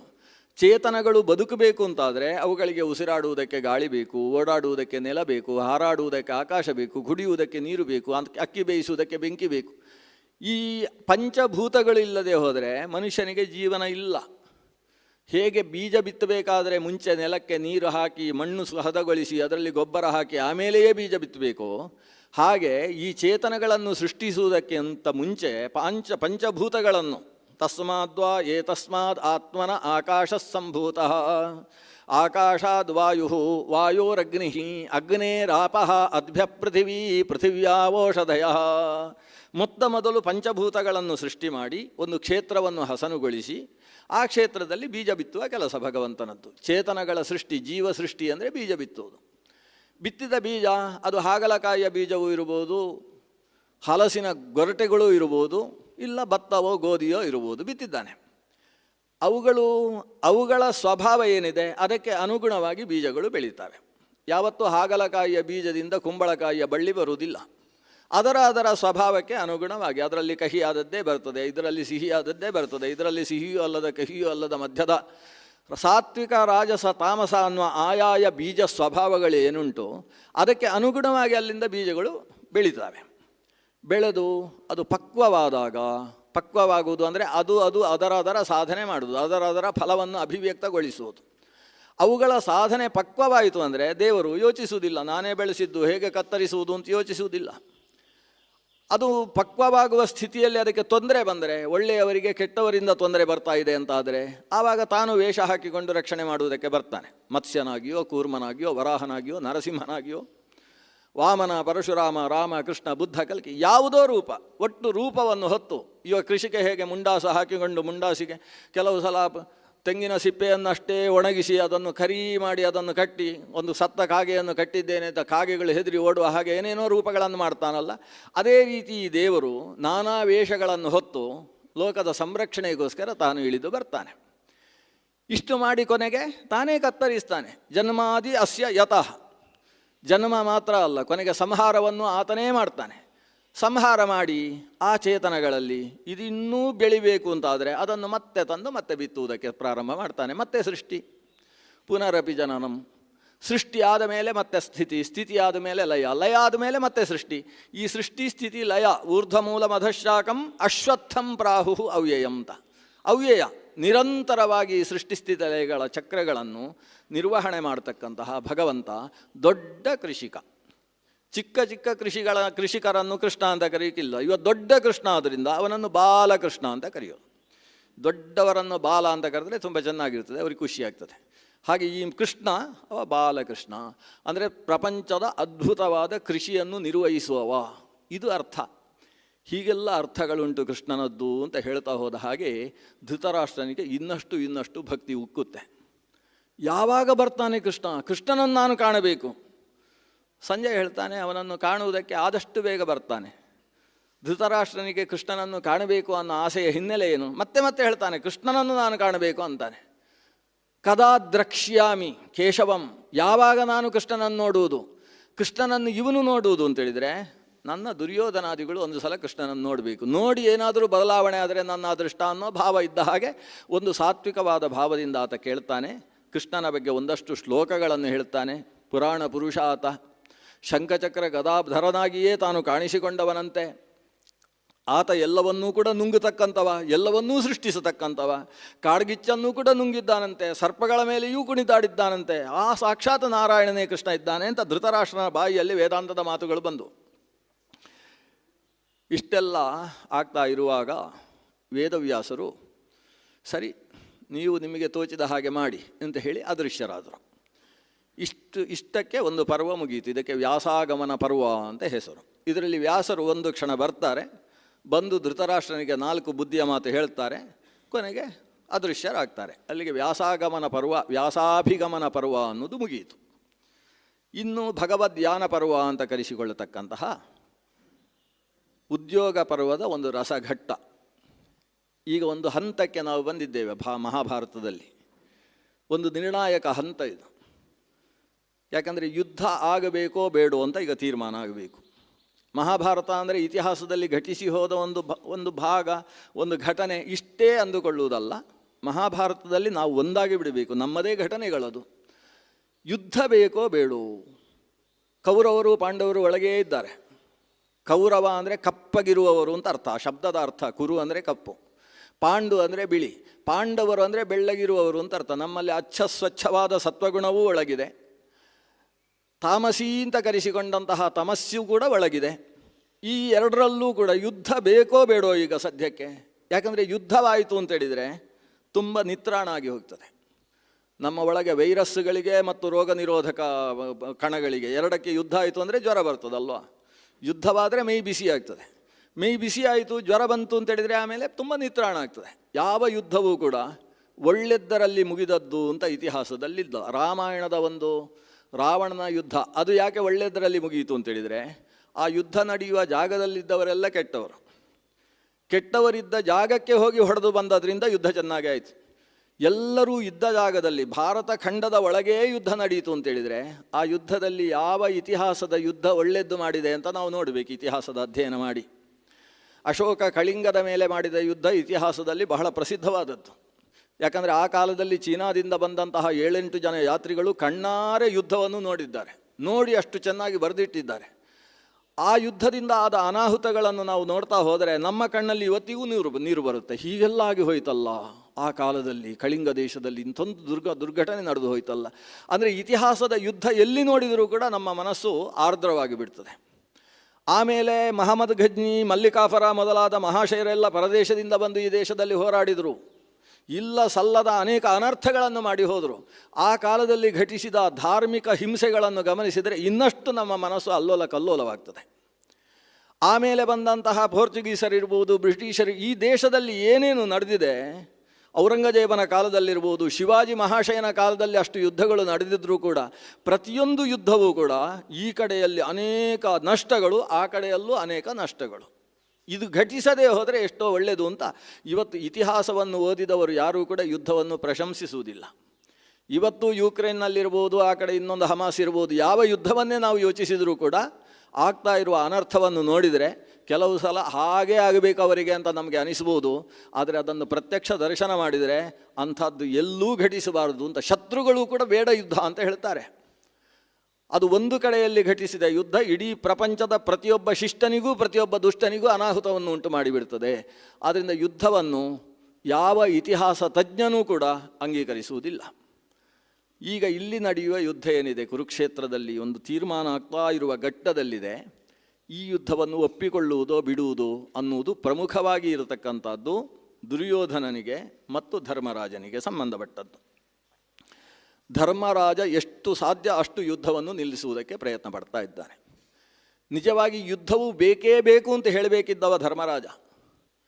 ಆತ ವನವಾಸಕ್ಕೆ ಹೊರಟಂಥ ಸಂದರ್ಭದಲ್ಲಿ ನಾವು ಏನು ಬಂತು ಅದನ್ನು ಅನುಭವಿಸುವ, ಎಲ್ಲರೂ ದೇವರು ಕೊಟ್ಟದ್ದು ಅಂತ ಹೇಳಿ ನಾನು ಬಹುಶಃ 2 ದಿವಸ ಆ ಬಗ್ಗೆ ಇಲ್ಲಿ ಮಾತಾಡಿದ್ದೇನೆ.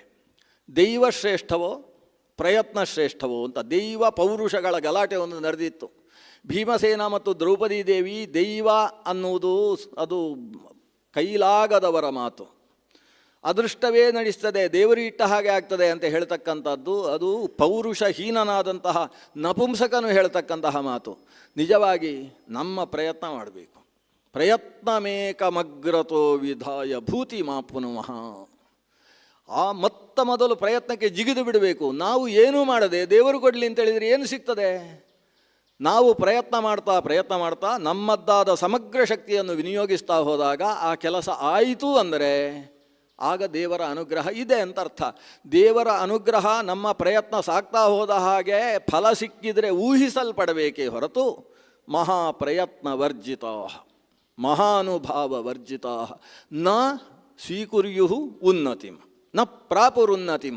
ಅಂಥವರಿಗೆ ಉನ್ನತಿ ಸಿಗಲಿಕ್ಕೆ ಸಾಧ್ಯ ಇಲ್ಲ. ಮಹಾಪ್ರಯತ್ನವನ್ನು ಮಾಡಬೇಕು, ಮಹಾ ಅನುಭಾವವನ್ನು ತೋರಿಸಬೇಕು, ಆಗ ಹರಿಯ ಅನುಗ್ರಹ ಪ್ರಾಪ್ತಿಯಾಗ್ತದೆ. ಇಲ್ಲದೆ ಹೋದರೆ ಹರೇರ ಅನುಗ್ರಹೋಜ್ಜಿತ, ಅವರು ಹರಿಯ ಅನುಗ್ರಹದಿಂದ ವಂಚಿತರಾಗಿ ಬಿಡ್ತಾರೆ.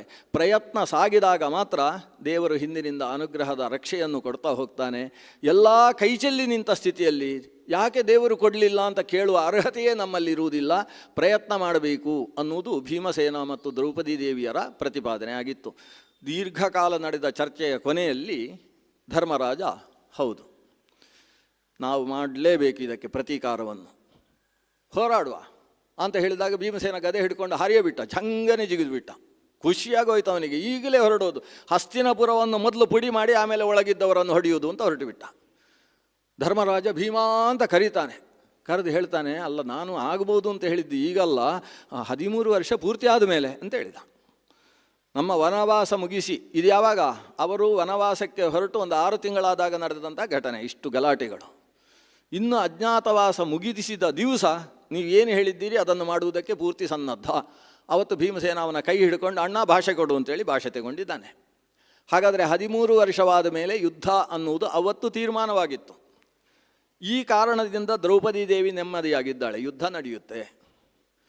ಬಿಚ್ಚಿದ ತಲೆಮುಡಿಯನ್ನು ತಾನು ಕಟ್ಟಿಕೊಳ್ಳದೆ ನೆಮ್ಮದಿಯಾಗಿರುವುದು 13 ವರ್ಷ ಆದಮೇಲೆ ನಮ್ಮ ಭೀಮಸೇನ ದೇವರು, ಅರ್ಜುನ, ಧರ್ಮರಾಜ ಮಹಾಶಕ್ತಿಶಾಲಿ, ಅಸಾಮಾನ್ಯ ಶಕ್ತಿ ಧರ್ಮರಾಜನದ್ದು. ಇವರೆಲ್ಲ ಸೇರಿ ಯುದ್ಧ ಮಾಡ್ತಾರೆ. ಯಮ ದಂಡವನ್ನು ಹಿಡಿದರೆ ಹೇಗೋ ಹಾಗೆ ಧರ್ಮರಾಜ ತಾನು ಕೈಯಲ್ಲಿ ಕತ್ತಿ ಹಿಡಿದ್ರೆ ಅನ್ನುವಷ್ಟು ಶಕ್ತಿಶಾಲಿಯಾದ ಧರ್ಮರಾಜ. ಇವರೆಲ್ಲ ಹೋರಾಡ್ತಾರೆ ಅಂತ ದ್ರೌಪದಿಗೆ ನೆಮ್ಮದಿ ಇತ್ತು. ಆದರೆ ಈ ಹಂತದಲ್ಲಿ ನಾವು ಗಮನಿಸುವುದು, ಈ ಪಂಚ ಪಾಂಡವರೂ ಸೇರಿ ಯುದ್ಧ ಬೇಡ ಅಂತ ತೀರ್ಮಾನಕ್ಕೆ ಬರ್ತಾರೆ. ಸಹದೇವನೊಬ್ಬನನ್ನು ಬಿಟ್ಟು ದ್ರೌಪದೀ ದೇವಿಯನ್ನು ಒಬ್ಬಾಕೆಯನ್ನು ಬಿಟ್ಟು ಉಳಿದ 4 ಜನ ಯುದ್ಧ ಬೇಡ ಅನ್ನುವ ತೀರ್ಮಾನಕ್ಕೆ ಬರ್ತಾರೆ.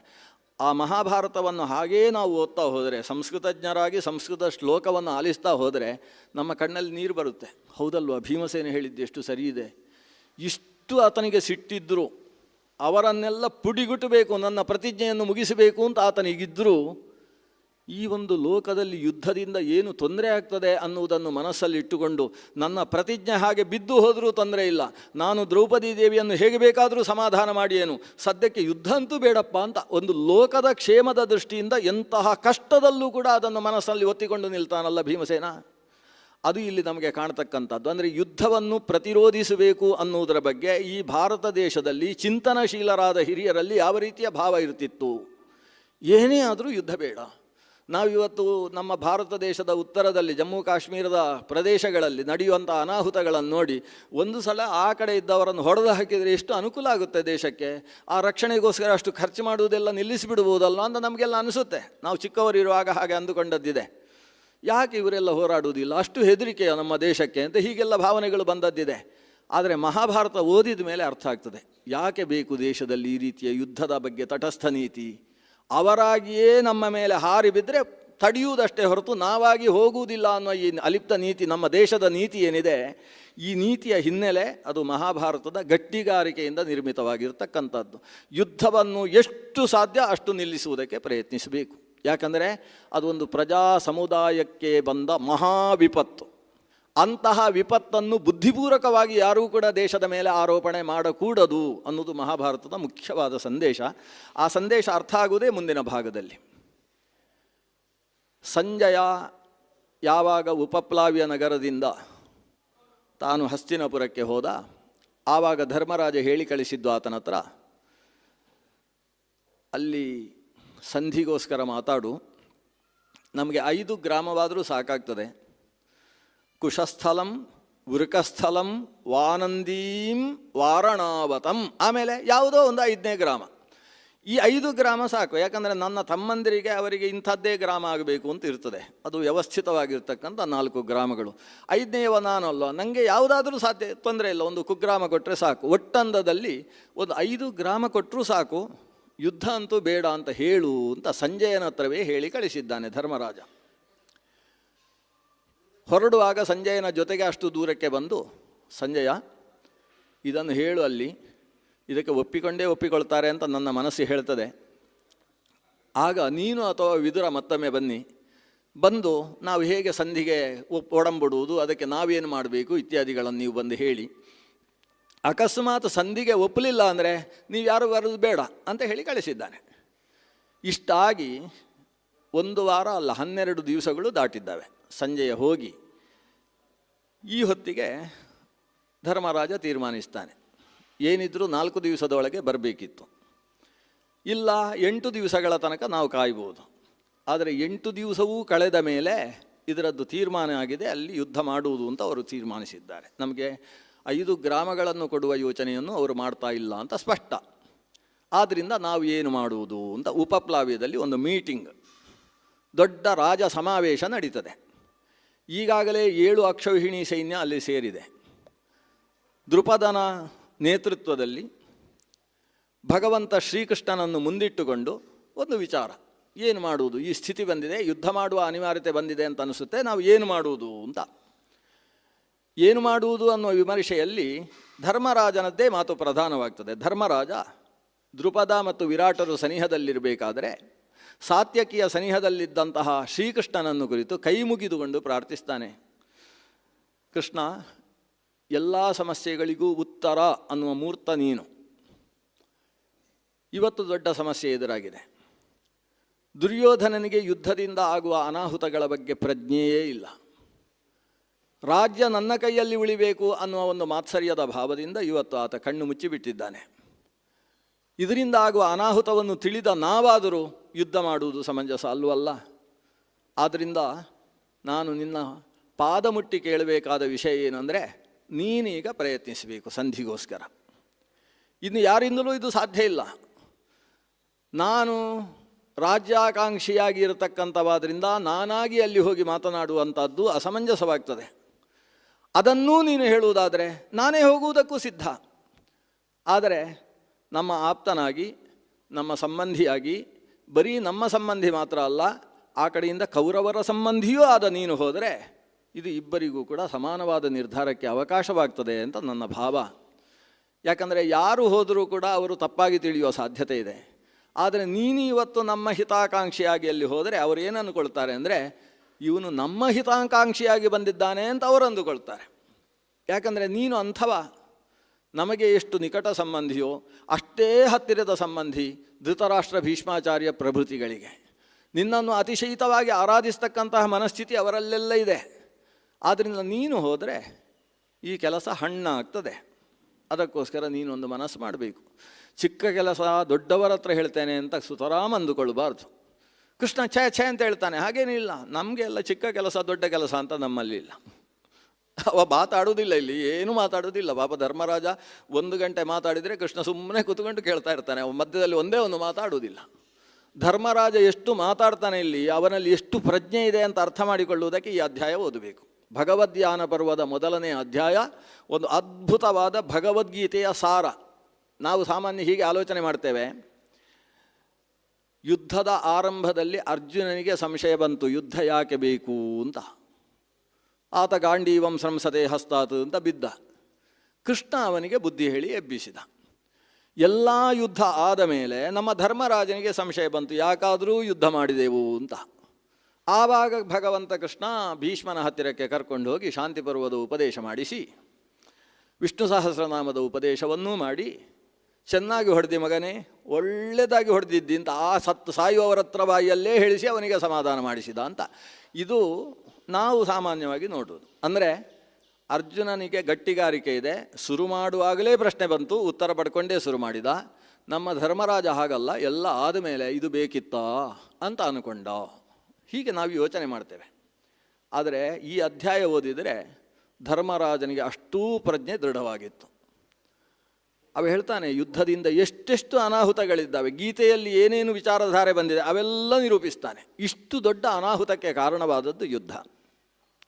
ಅಲ್ಲದೆ ನಾನು ಒಂದು ಸಂದರ್ಭದಲ್ಲಿ ರಾತ್ರಿ ನಿದ್ದೆಗೆಟ್ಟು ಆಲೋಚನೆ ಮಾಡ್ತಾ ಇರ್ತೇನೆ, ಕೃಷ್ಣ ಯಾಕೆ ಬೇಕು ನಮಗೆ ರಾಜ್ಯ? ನಾವೀಗ 12-13 ವರ್ಷ ಎಷ್ಟು ಖುಷಿಯಾಗಿದ್ವಿ ಗೊತ್ತಾ? ಆದರೆ ಮನಸ್ಸಿನಲ್ಲಿ ಒಂದು ದುಗುಡ ಇತ್ತು, ಯಾಕಾದರೂ ಇವರು ಹೀಗೆ ಮಾಡ್ತಾರೆ, ಯಾಕಾದರೂ ಹೀಗೆ ಮಾಡ್ತಾರೆ. ನಾವು ಕೂಡ ಭೀಷ್ಮರಿಗೆ ಧರ್ಮರಾಜಾದಿಗಳು ಹೇಗೆ ಆ ದುರ್ಯೋಧನಾದಿಗಳು ಸಂಬಂಧವೋ ಹಾಗೇ ನಾವು ಸಂಬಂಧ ಅಲ್ವಾ? ಆದರೆ ಅವರು ನಮ್ಮನ್ನು ದೂರ ಮಾಡಿ ಅವರನ್ನೇ ಹತ್ತಿರದಲ್ಲಿ ಇಟ್ಟುಕೊಳ್ತಾರೆ ಅಂತೇಳಿದರೆ, ಧೃತರಾಷ್ಟ್ರ ಸಿಂಹಾಸನದಲ್ಲಿದ್ದಾನೆ ಅನ್ನೋದು ಒಂದು ಕಾರಣ ಅಲ್ವಾ? ಆದರೆ ಧೃತರಾಷ್ಟ್ರನಿಗೆ ತಮ್ಮನಾದಂತಹ ಪಾಂಡು ಆತ ಯುವರಾಜ ಪಟ್ಟದಲ್ಲಿ ಇದ್ದುಕೊಂಡು ಆ ಧೃತರಾಷ್ಟ್ರನ ಪಾದಕ್ಕೆ ಎಲ್ಲ ಸಾಮಂತರಾಜರು ಬಂದು ಕಪ್ಪ ಕಾಣಿಕೆಯನ್ನು ಹಾಕಿ ತಮ್ಮ ಕಿರೀಟವನ್ನು ಘಟ್ಟಿಸುವುದಕ್ಕೆ ಬೇಕಾದ ವ್ಯವಸ್ಥೆಯನ್ನು ಮಾಡಿದವ ಅಲ್ವೇ ಪಾಂಡು ಮಹಾರಾಜ? ಅಂತಹ ಮಹಾರಾಜನ ಮಕ್ಕಳಾದ ನಮ್ಮನ್ನು ದೂರೀಕರಿಸುವುದಕ್ಕೆ ಯಾವ ನ್ಯಾಯ ಇದೆ? ಇವರು ಅನ್ಯಾಯ ಮಾಡ್ತಾರಲ್ವಾ ಅಂತ ಒಂದೊಂದು ಸಲ ಅನಿಸುತ್ತೆ. ಆದರೆ ನನಗೆ ತೃಪ್ತಿ ಏನು ಅಂತೇಳಿದರೆ, ಅವರು ಅನ್ಯಾಯ ಮಾಡಲಿ ನ್ಯಾಯ ಮಾಡಲಿ, ನಮ್ಮ ಜೊತೆಗೆ ಅನೇಕ ವಿಪ್ರರು, ಅನೇಕ ಜ್ಞಾನಿಗಳು, ಋಷಿ ಮುನಿಗಳು ಇವರೆಲ್ಲ ಕುಳಿತು ನಿರಂತರ ಧರ್ಮಚಿಂತನೆ ಮಾಡ್ತಾ ಇದ್ದಾರಲ್ಲ. ಎಷ್ಟು ದೊಡ್ಡ ಅಧ್ಯಾತ್ಮದ ಸಾಧನೆ ನಮ್ಮ ಮೂಲಕ ಆಗ್ತಾ ಇದೆ. ಇದು ಈ ಶರೀರಕ್ಕೆ ಸಿಕ್ಕಿದ ಬಹುಮಾನವಲ್ವಾ? ಈ ಶರೀರದ ಮೂಲಕ ದೊಡ್ಡ ಸಾಧನೆ ಆಗ್ತಾ ಇದೆ. ಮತ್ತೆ ನಾವು ಕಾಡಿಗೆ ಹೋಗೇ ಇದ್ದರೆ ಚೆನ್ನಾಗಿರ್ತದಲ್ವಾ ಅಂತ ನನಗೆ ಅನಿಸ್ತಾ ಇರ್ತದೆ. ಸುಮ್ಮನೆ ಯುದ್ಧ ಅಂದರೆ ಏನು? ಧರ್ಮರಾಜ ಹೇಳ್ತಾನೆ, ಒಂದು ಕಥೆ ಹೇಳ್ತಾನೆ, ನಾಯಿಯ ಕಥೆ ಹೇಳ್ತಾನೆ. ಈ ಮಹಾಭಾರತಕ್ಕೂ ನಾಯಿಗೂ ಭಾರಿ ಸಂಬಂಧ. ಯಾಕಂದರೆ ಮಹಾಭಾರತ ಸುರಾದದ್ದೇ ನಾಯಿಯ ಕಥೆಯಿಂದ. ನಾವು ಮೊದಲು ಈ ವೇದಿಕೆಯಲ್ಲಿ ನಾಯಿ ಕಥೆಯನ್ನೇ ಶುರು ಮಾಡಿದ್ದು. ನಾಯಿಗಳಿಗೆ ಜನಮೇಜಯನ ತಮ್ಮಂದಿರು ಕಲ್ಲು ಹೊಡೆದ್ರು ಅಂತ ಮಹಾಭಾರತದ ಮೊದಲ ಕಥೆ ಅದು. ದೇವಶುನಿ ಸರಮ ಅಂತ ದೇವಶುನಿಗೆ ಕಲ್ಲು ಬಿದ್ದಾಗ ಆ ನಾಯಿ ಮರಿ, ಪುಟ್ಟ ಮರಿಗಳು, ಆ ಮರಿಗಳಿಗೆ ಕಲ್ಲು ಬಿದ್ದಾಗ ಅವುಗಳು ಓಡಿ ಬಂದು ಹೇಳುವುದು, ಅಮ್ಮನ ಹತ್ರ ದೂರು, ಸುಮ್ಮನೆ ಕಲ್ಲು ಹೊಡೆದ್ರು, ಯಾಗಶಾಲೆಯ ದೂರದಲ್ಲಿ ಓಡಾಡ್ತಾ ಇದ್ದು ಕಲ್ಲು ಹೊಡೆದ್ರು ಅಂತ. ಅಲ್ಲಿಂದ ಗಲಾಟೆ ಶುರು ಆಗ್ತದೆ. ಜನಮೇಜಯನ ಸಭೆಯಲ್ಲೇ ಪ್ರಶ್ನೆ ಬರ್ತದೆ, ಹೇಗೆ ಇದು ನಾಯಿಗೆ ಕಲ್ಲು ಹೊಡೆದದ್ದು ತಪ್ಪು ಅಂತ, ಇದಕ್ಕೆ ಶಿಕ್ಷೆ ಕೊಡಬೇಕು ಅಂತ ತೀರ್ಮಾನ ಆಗ್ತದೆ. ಅಷ್ಟು ದೊಡ್ಡ ಗಲಾಟೆ ಆಗಿದೆ. ನಾಯಿಗೆ ಕಲ್ಲು ಹೊಡೆಯುವುದು ಎಷ್ಟು ದೊಡ್ಡ ತಪ್ಪು ಅನ್ನುವಲ್ಲಿಂದ ಮಹಾಭಾರತ ಶುರು ಆಗೋದು. ಇಲ್ಲಿ ಧರ್ಮರಾಜ ಅದೇ ನಾಯಿಯ ಕಥೆ ಹೇಳ್ತಾನೆ. ಒಂದು ನಾಯಿ ಮಾಂಸವನ್ನು ಕಚ್ಚಿಕೊಂಡು ಹೋಗ್ತಾ ಇದೆ. ಅದು ಆ ನಾಯಿಗೆ ಸಂಬಂಧಪಟ್ಟ ಮಾಂಸದ ತುಂಡು. ಆದರೆ ಪಕ್ಕದಲ್ಲಿದ್ದ ನಾಯಿ ನೋಡಿತು, ನೋಡಿ ಈ ನಾಯಿಯ ಮೇಲೆ ಏರಿ ಬಂತು. ಆವಾಗ ಈ ನಾಯಿ ಮಾಂಸವನ್ನು ಹಿಡ್ಕೊಂಡು ಗಟ್ಟಿಯಾಗಿ ನೆಲಕ್ಕೆ ಊರಿ 2 ಕಾಲುಗಳಲ್ಲಿ ನಿಂತಿತು. ಈ ನಾಯಿ ನಿಂತದ್ದನ್ನು ನೋಡಿ ಆ ನಾಯಿಗೆ ಹೆದರಿಕೆ ಆಯಿತು. ಹೆದರಿಕೆ ಆಗಿ ಅದು ಗುರ್ರು ಅಂತ ಶಬ್ದ ಮಾಡಿತಂತೆ. ಶಬ್ದ ಮಾಡಿ ಆಮೇಲೆ ಬಾಲವನ್ನು ಅಲುಗಾಡಿಸ್ತಾ ಬಾಯಿಯಲ್ಲಿ ನೀರು ಸುರಿಸುವುದಕ್ಕೆ ಪ್ರಾರಂಭ ಮಾಡಿತು. ಈ ನೀರು ಸುರಿಸುವುದನ್ನು ನೋಡಿ ಆದರೂ ಅದು ಪಾಲು ಮಾಡ್ತದ, ನನಗೂ ಅರ್ಧ ಅದಕ್ಕೂ ಅರ್ಧ ಆಗಲಿ ಅಂತ ಅದರದ್ದು ಆಲೋಚನೆ. ಇದು ನೀರು ಸುರಿಸಿದರೂ ಕೂಡ ಇದು ಬಾಯಿಯಲ್ಲಿ ಮಾಂಸವನ್ನು ಇಟ್ಟುಕೊಂಡು ತನ್ನ ಅಷ್ಟೂ ಹಲ್ಲುಗಳನ್ನು ತೋರಿಸಿತಂತೆ. ಅಷ್ಟೂ ಹಲ್ಲು ತೋರಿಸಿ ಗುರಾಯಿಸುವುದಕ್ಕೆ ಪ್ರಾರಂಭ ಮಾಡಿತು. ಆವಾಗ ಆ ಕಡೆಯ ನಾಯಿಯೂ ಗುರಾಯಿಸಿತು. ಇದು ಗುರಾಯಿಸಿ ಅದು ಗುರಾಯಿಸಿದಾಗ ಆ ಗುರಾಯಿಸಿದ ನಾಯಿ ಸ್ವಲ್ಪ ಅಡ್ಡಕ್ಕೆ ಸಾಗಿತಂತೆ. ಸಾಗಿ ಓಡಿ ಬಂದು ಇದಕ್ಕೆ ಕಚ್ಚಿತಂತೆ. ಕಚ್ಚಿದ ಸಿಟ್ಟಿನಲ್ಲಿ ಇದು ಅದಕ್ಕೆ ಕಚ್ಚಿತು. ಮಾಂಸ ಅಲ್ಲಿ ಬಿತ್ತು. ಪರಸ್ಪರ ಕಚ್ಚಿಕೊಂಡು ಆ ನೋವನ್ನು ಶಮನ ಮಾಡುವುದಕ್ಕೋಸ್ಕರ ಹೋಗಿ ನೀರಿನಲ್ಲಿ ಹೋಗಿ 2 ಚರಂಡಿಯಲ್ಲಿ ಬಿದ್ದುವು ಅಂತ. ಈ ಮಾಂಸ ತುಂಡು ಪಾಪ ಇಲ್ಲಿ ಅಂತೆ. ಹೇಗೋ ಹಾಗೆ ಅಲ್ವಾ ನಾನು ಮತ್ತು ದುರ್ಯೋಧನ ಅಂತಾನೆ. ಮಾಂಸದ ತುಂಡು ಇದ್ದ ಹಾಗೆ ಈ ದೇಶ, ಈ ರಾಜ್ಯ ನನಗೆ ಬೇಕು ಅಂತ ಇವತ್ತು ಆ ದುರ್ಯೋಧನನ ಕೈಯಲ್ಲಿದೆ ಈ ರಾಜ್ಯ. ಮಾಂಸದ ತುಂಡನ್ನು ಬಾಯಲ್ಲಿ ಕಚ್ಚಿಕೊಂಡಿದ್ದಾನೆ ದುರ್ಯೋಧನ. ನಾವಿಲ್ಲಿ ಬಾಯಿಯಲ್ಲಿ ನೀರು ಹಾಕಿ ಬಾಲ ಬಾಲ ಅಲುಗಾಡಿಸ್ತಕ್ಕಂತಹ ನಾಯಿಗಳಿಗಿಂತ ಹೆಚ್ಚೇನಿದೆ ನಮ್ಮಿಬ್ಬರಲ್ಲಿ? ನಾವಿಬ್ಬರು ಹೋಗಿ ಒಂದು ಕುಡಿದು ಪರಸ್ಪರ ಹೋರಾಡಿ ಹೊಡೆದಾಡಿ ಅವನು ಇವನು ಇಬ್ಬರೂ ಕೂಡ ಎಲ್ಲೋ ಚರಂಡಿಯಲ್ಲಿ ಬೀಳುವ ಕೆಲಸ ಅಲ್ವಾ? ಕೊನೆಗೆ ಈ ರಾಜ್ಯ ಇನ್ಯಾರೋ ಸ್ವೀಕರಿಸುವ ಹಾಗೆ ಇಬ್ಬರ ಜಗಳ, 3ನೇವನಿಗೆ ಲಾಭ ಅನ್ನುವ ಸ್ಥಿತಿ ಅಲ್ವಾ? ಈ ಸ್ಥಿತಿ ಯಾಕೆ ಬೇಕು? ನಾಯಿಗಳಿಗೂ ಮನುಷ್ಯನಿಗೂ ವ್ಯತ್ಯಾಸ ಇಲ್ಲವೇನು? ಅದರಲ್ಲೂ ನಾವು ಅಣ್ಣ ತಮ್ಮಂದಿರು. ಎಂಥ ದುರ್ಯೋಧನ, ಎಂಥ ನಾವು ಯಾಕೆ ಹೋರಾಡಬೇಕು? ಅವನಿಗೆ ದುರ್ಯೋಧನನ ಮೇಲೆಯೂ ಪ್ರೀತಿ ಧರ್ಮರಾಜನಿಗೆ. ಅದಕ್ಕೋಸ್ಕರವೇ ಧರ್ಮರಾಜನನ್ನು ಅಜಾತಶತ್ರು ಅಂತ ಕರೆಯೋದು. ಇನ್ನೊಬ್ಬರಲ್ಲಿರುವ ದೋಷವನ್ನು ಕಾಣುವುದಿಲ್ಲ ಅವ. ಏನಾದರೂ ಗುಣ ಇದ್ದರೆ ಅದನ್ನು ಮಾತ್ರ ನೋಡ್ತಾನೆ. ಗುಣದೃಷ್ಟಿಯ ಕಾರಣದಿಂದಾಗಿ ಆತ ಪ್ರತಿಯೊಬ್ಬರನ್ನೂ ಪ್ರೀತಿಸ್ತಕ್ಕಂಥವ ಅವ ಇಂಥ ದುರ್ಯೋಧನ ತಮ್ಮಂದಿರೇ ಹೇಗಿದ್ದಾರೆ? ಯೂತ್ಸು ಇದ್ದಾನೆ, ವಿಕರ್ಣ ಇದ್ದಾನೆ, ದುಶ್ಯಾಸನ ಇದ್ದಾನೆ. ಎಷ್ಟು ಒಳ್ಳೆಯವರು. ಅವರಿಗೂ ನಮಗೂ ಸುಮ್ಮನೆ ಯುದ್ಧ ಅಲ್ವಾ? ಈ ಯುದ್ಧದ ಕಾರಣದಿಂದ ನಮ್ಮ ಹಿರಿಯರು ಎಷ್ಟು ಕಣ್ಣೀರು ಹಾಕ್ತಾರೆ. ಅವರಿಗೆ ಬೇಡ ಬೇಡ ಅಂತ ಅನಿಸ್ತಾ ಇರ್ತದೆ. ಆದರೆ ಸಿಂಹಾಸನಕ್ಕೆ ವಿರುದ್ಧವಾಗಿ ಮಾತಾಡಬಾರದು ಅಂತ ಧರ್ಮಬದ್ಧರಾಗಿ ಹೋಗಿದ್ದಾರೆ ಭೀಷ್ಮರು, ದ್ರೋಣರು. ನನ್ನ ತಾಯಿಯಾದಂತಹ ಕುಂತಿದೇವಿ ಅಲ್ಲಿದ್ದಾಳೆ, ವಿದುರನ ಮನೆಯಲ್ಲಿದ್ದಾಳೆ. ಅವರೆಲ್ಲರೂ ಕಣ್ಣೀರು ಹಾಕುವ ಹಾಗೆ ನಾವು ಮಾಡಬೇಕಾ? ಇದು ಬೇಡ ಅಲ್ವಾ ಕೃಷ್ಣ? ನಾವು ಯಾಕಾದರೂ ಕಾಡಿಂದ ಬಂದ್ವಿ ಅಂತಾನೆ ಕೃಷ್ಣನ ಹತ್ರ. ನಮ್ಮನ್ನು ಯಾಕೆ ಆ ತಾಯಿ ಪೃಥಾದೇವಿ ಕಾಡಿನಿಂದ ನಮ್ಮನ್ನು ಯಾಕೆ ಕರ್ಕೊಂಡು ಬಂದಳು? ನಾವು 16ನೇ ವಯಸ್ಸಿನಲ್ಲಿ ನಾನಿರಬೇಕಾದ್ರೆ ಆಕೆ ನಮ್ಮನ್ನು ಕರ್ಕೊಂಡು ಬಂದ ದಿವಸವೇ ಪ್ರಾರಂಭ ಆಗಿದೆ. ದುರ್ಯೋಧನ ಅವತ್ತು ಕೇಳಿದ್ದ, ನಿನ್ನ ಗಂಡ ಸತ್ತ ಮೇಲೆ ಹುಟ್ಟಿದ ಮಕ್ಕಳಲ್ಲ ಇವರು ಅಂತ ಆ ತಾಯಿಯ ಮುಂದೆ ಕೇಳಿದಾಗ ಅವತ್ತೊಮ್ಮೆ ಆ ತಾಯಿ ಕಣ್ಣೀರು ಹಾಕಿದ್ಲು. ಆದ್ದರಿಂದ ಕೃಷ್ಣ, ನೀನು ಹೋಗಬೇಕು, ಹೋಗಿ ಯುದ್ಧ ನಿಲ್ಲುವ ಹಾಗೆ ವ್ಯವಸ್ಥೆ ಮಾಡಬೇಕು. ಆದರೆ ಹೋಗಿ ಮೊದಲು ಮಾಡಬೇಕಾದ ಕೆಲಸ ಏನು ಗೊತ್ತೋ? ನನ್ನ ಅಮ್ಮನನ್ನು ಕುಂತಿಯನ್ನು ನೋಡಬೇಕು. ವಿದುರನ ಮನೆಗೆ ನೇರವಾಗಿ ಸಾಗು. ಆ ಮನೆಯಲ್ಲಿ ನನ್ನ ತಾಯಿ ಇದ್ದಾಳೆ. ಆ ತಾಯಿಗೆ ಹೋಗಿ ನೀನು 1 ಬಾರಿ ಅಲ್ಲ 6 ಬಾರಿ ನಮಸ್ಕಾರ ಮಾಡಬೇಕು ಅಂತಾನೆ.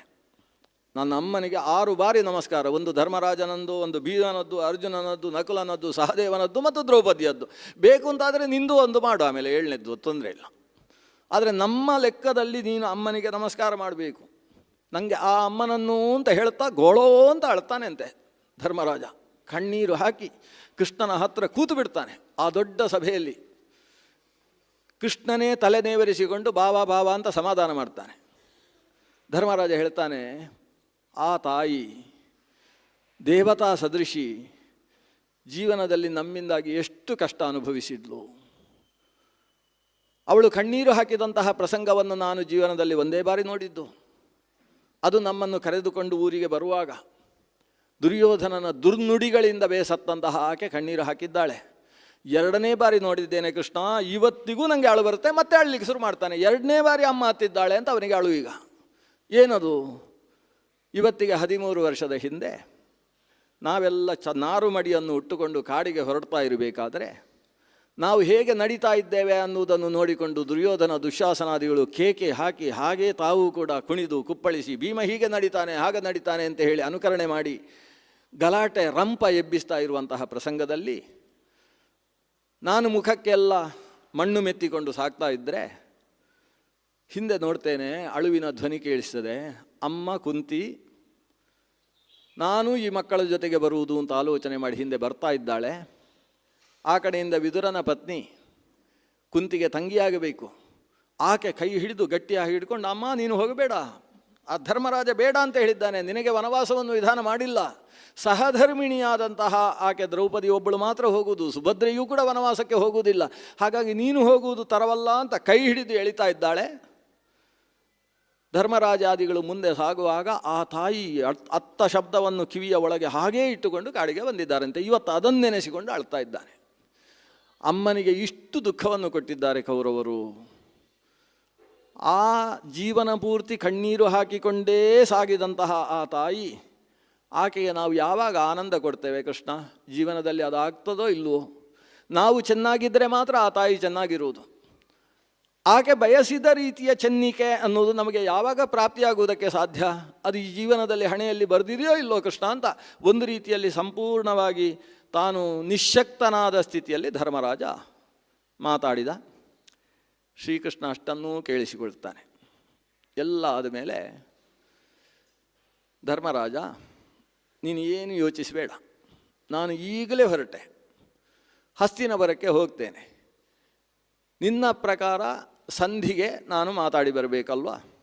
ಈಗಾಗಲೇ ಸಂಜಯನಲ್ಲಿ ಹೇಳಿ ಕಳಿಸಿದ್ದಿ 5 ಗ್ರಾಮವಾದರೂ ಸಾಕು ಅಂತ ಹೇಳಿ. ಆ ಮಾತನ್ನು ಹೇಳಿ ನಾನು ಬರುವಂಥ ಕೆಲಸ. ಆದರೆ ಅಷ್ಟಕ್ಕೆ ಅವ ಒಪ್ತಾನೋ ಅಂತ ಒಂದು ಪ್ರಶ್ನಿಸಿದ. ಅಷ್ಟಕ್ಕೆ ಅವನು ಒಪ್ತಾನೋ ಅಂತ ಪ್ರಶ್ನಿಸಿದರೆ ಯಾರು ಮಾತಾಡಬೇಕು? ಧರ್ಮರಾಜ ಮಾತಾಡಬೇಕು. ಅವನು ಒಪ್ಪಲಿಲ್ಲ ಅಂದರೆ ಕೃಷ್ಣ ಆಮೇಲೆ ಏನು ಮಾಡಬೇಕು ಅಂತ ನೀನೇ ಹೇಳಬೇಕು ಅಂತ ಹೇಳಿದ. ಇವೊಂದು ತೀರ್ಮಾನ ಇಲ್ಲ, ಇವೊಂದಿಷ್ಟೇ, 5 ಗ್ರಾಮ ಕೊಡಲಿ, ಅಷ್ಟಕ್ಕೆ ಒಪ್ತಾನೆ. ಒಪ್ಪಲಿಲ್ಲ ಅಂತಾದರೆ ಆಮೇಲೆ ಏನು ಮಾಡಬೇಕು ಅಂತ ನೀನೇ ಹೇಳಬೇಕು. ಕೃಷ್ಣ ಸುಮ್ಮನಾದ. ಸರಿ, ಇವನು ಮೌನ ಆದ, ಇವನ ಹತ್ರ ಇನ್ನೂ ಉತ್ತರ ಇಲ್ಲ. ಹಾಗಾದರೆ ಉಳಿದವರ ಮಾತು ಕೇಳಬೇಕಲ್ವ? ಭೀಮಸೇನನ ಹತ್ರ ಪ್ರಶ್ನಿಸಿದ. ಭೀಮಸೇನ ಬಹಳ ಸುಂದರವಾದ ವೇದಾಂತದ ಮಾತುಗಳನ್ನು ಹೇಳುತ್ತಾನೆ. ಅದನ್ನಿಲ್ಲಿ ಬೇಡ ಉಪನ್ಯಾಸ ಮಾಡುವುದು, ಯಾಕಂದರೆ ವೇದಾಂತದ ವಿಷಯಗಳದು ಬಹಳ ಸುಂದರವಾಗಿ ನಿರೂಪಣೆ ಮಾಡ್ತಾನೆ. ಯುದ್ಧ ಮಾಡುವುದು ಅನ್ಯಾಯ. ಯಾಕೆ ಅನ್ಯಾಯ ಅಂದರೆ ದುಷ್ಟರನ್ನು ಸಾಯಿಸುವುದು ನ್ಯಾಯ. ಕ್ಷತ್ರಿಯರಿಗೆ ಯುದ್ಧ ಎಂಬುದು ಧರ್ಮ. ನಾವು ಕ್ಷತ್ರಿಯರು.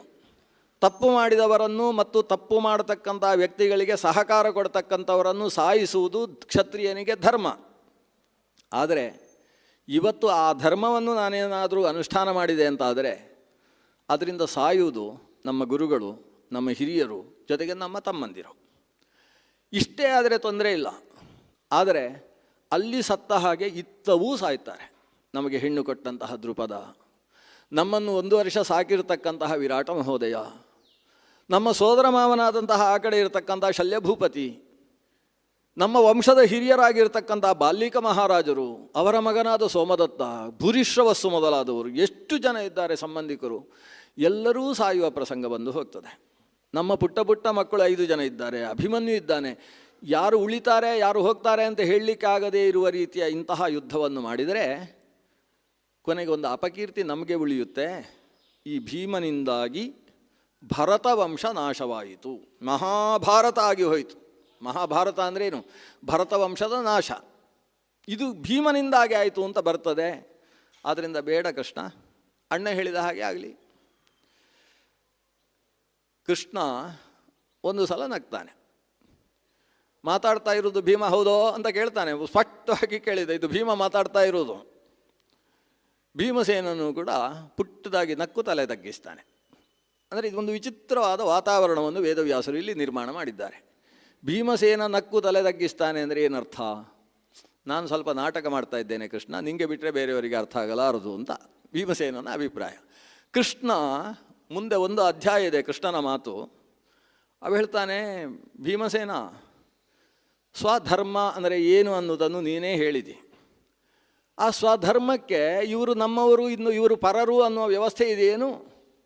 ಅಧರ್ಮ ಮಾಡಿದಂತಹ ವ್ಯಕ್ತಿಯನ್ನು ಸಾಯಿಸಬೇಕು ಅನ್ನೋದು ಕ್ಷಾತ್ರ ಧರ್ಮ ಹೌದಾದರೆ ಅದು ನಮ್ಮ ವಂಶದವ ಇತ್ಯಾದಿ ಅದಕ್ಕೆ ವ್ಯವಸ್ಥೆ ಇದೆಯೋ? ಅದು ಎಲ್ಲಿಯಾದರೂ ಧರ್ಮಶಾಸ್ತ್ರದಲ್ಲಿದೆಯೋ? ಮಾಸ್ಮ ಭರತಾಹ ಅನಶನ್ ಅಂತೀಯಲ್ಲ, ಭರತ ವಂಶದವರು ಒಬ್ಬರು ಸಾಯಬಾರದು ಅಂತ ಹೇಳ್ತಾ ಇದೆಯಲ್ಲ. ದುಷ್ಟರು ಸಾಯದೆ ಹೇಗೆ ತಾನೇ ಸಿಂಹಾಸನ ಶುದ್ಧವಾಗುವುದಕ್ಕೆ ಸಾಧ್ಯ? ಯುದ್ಧಕ್ಕೆ ಹೆದರಿ ಬಿಟ್ಟಿಯಲ್ಲ.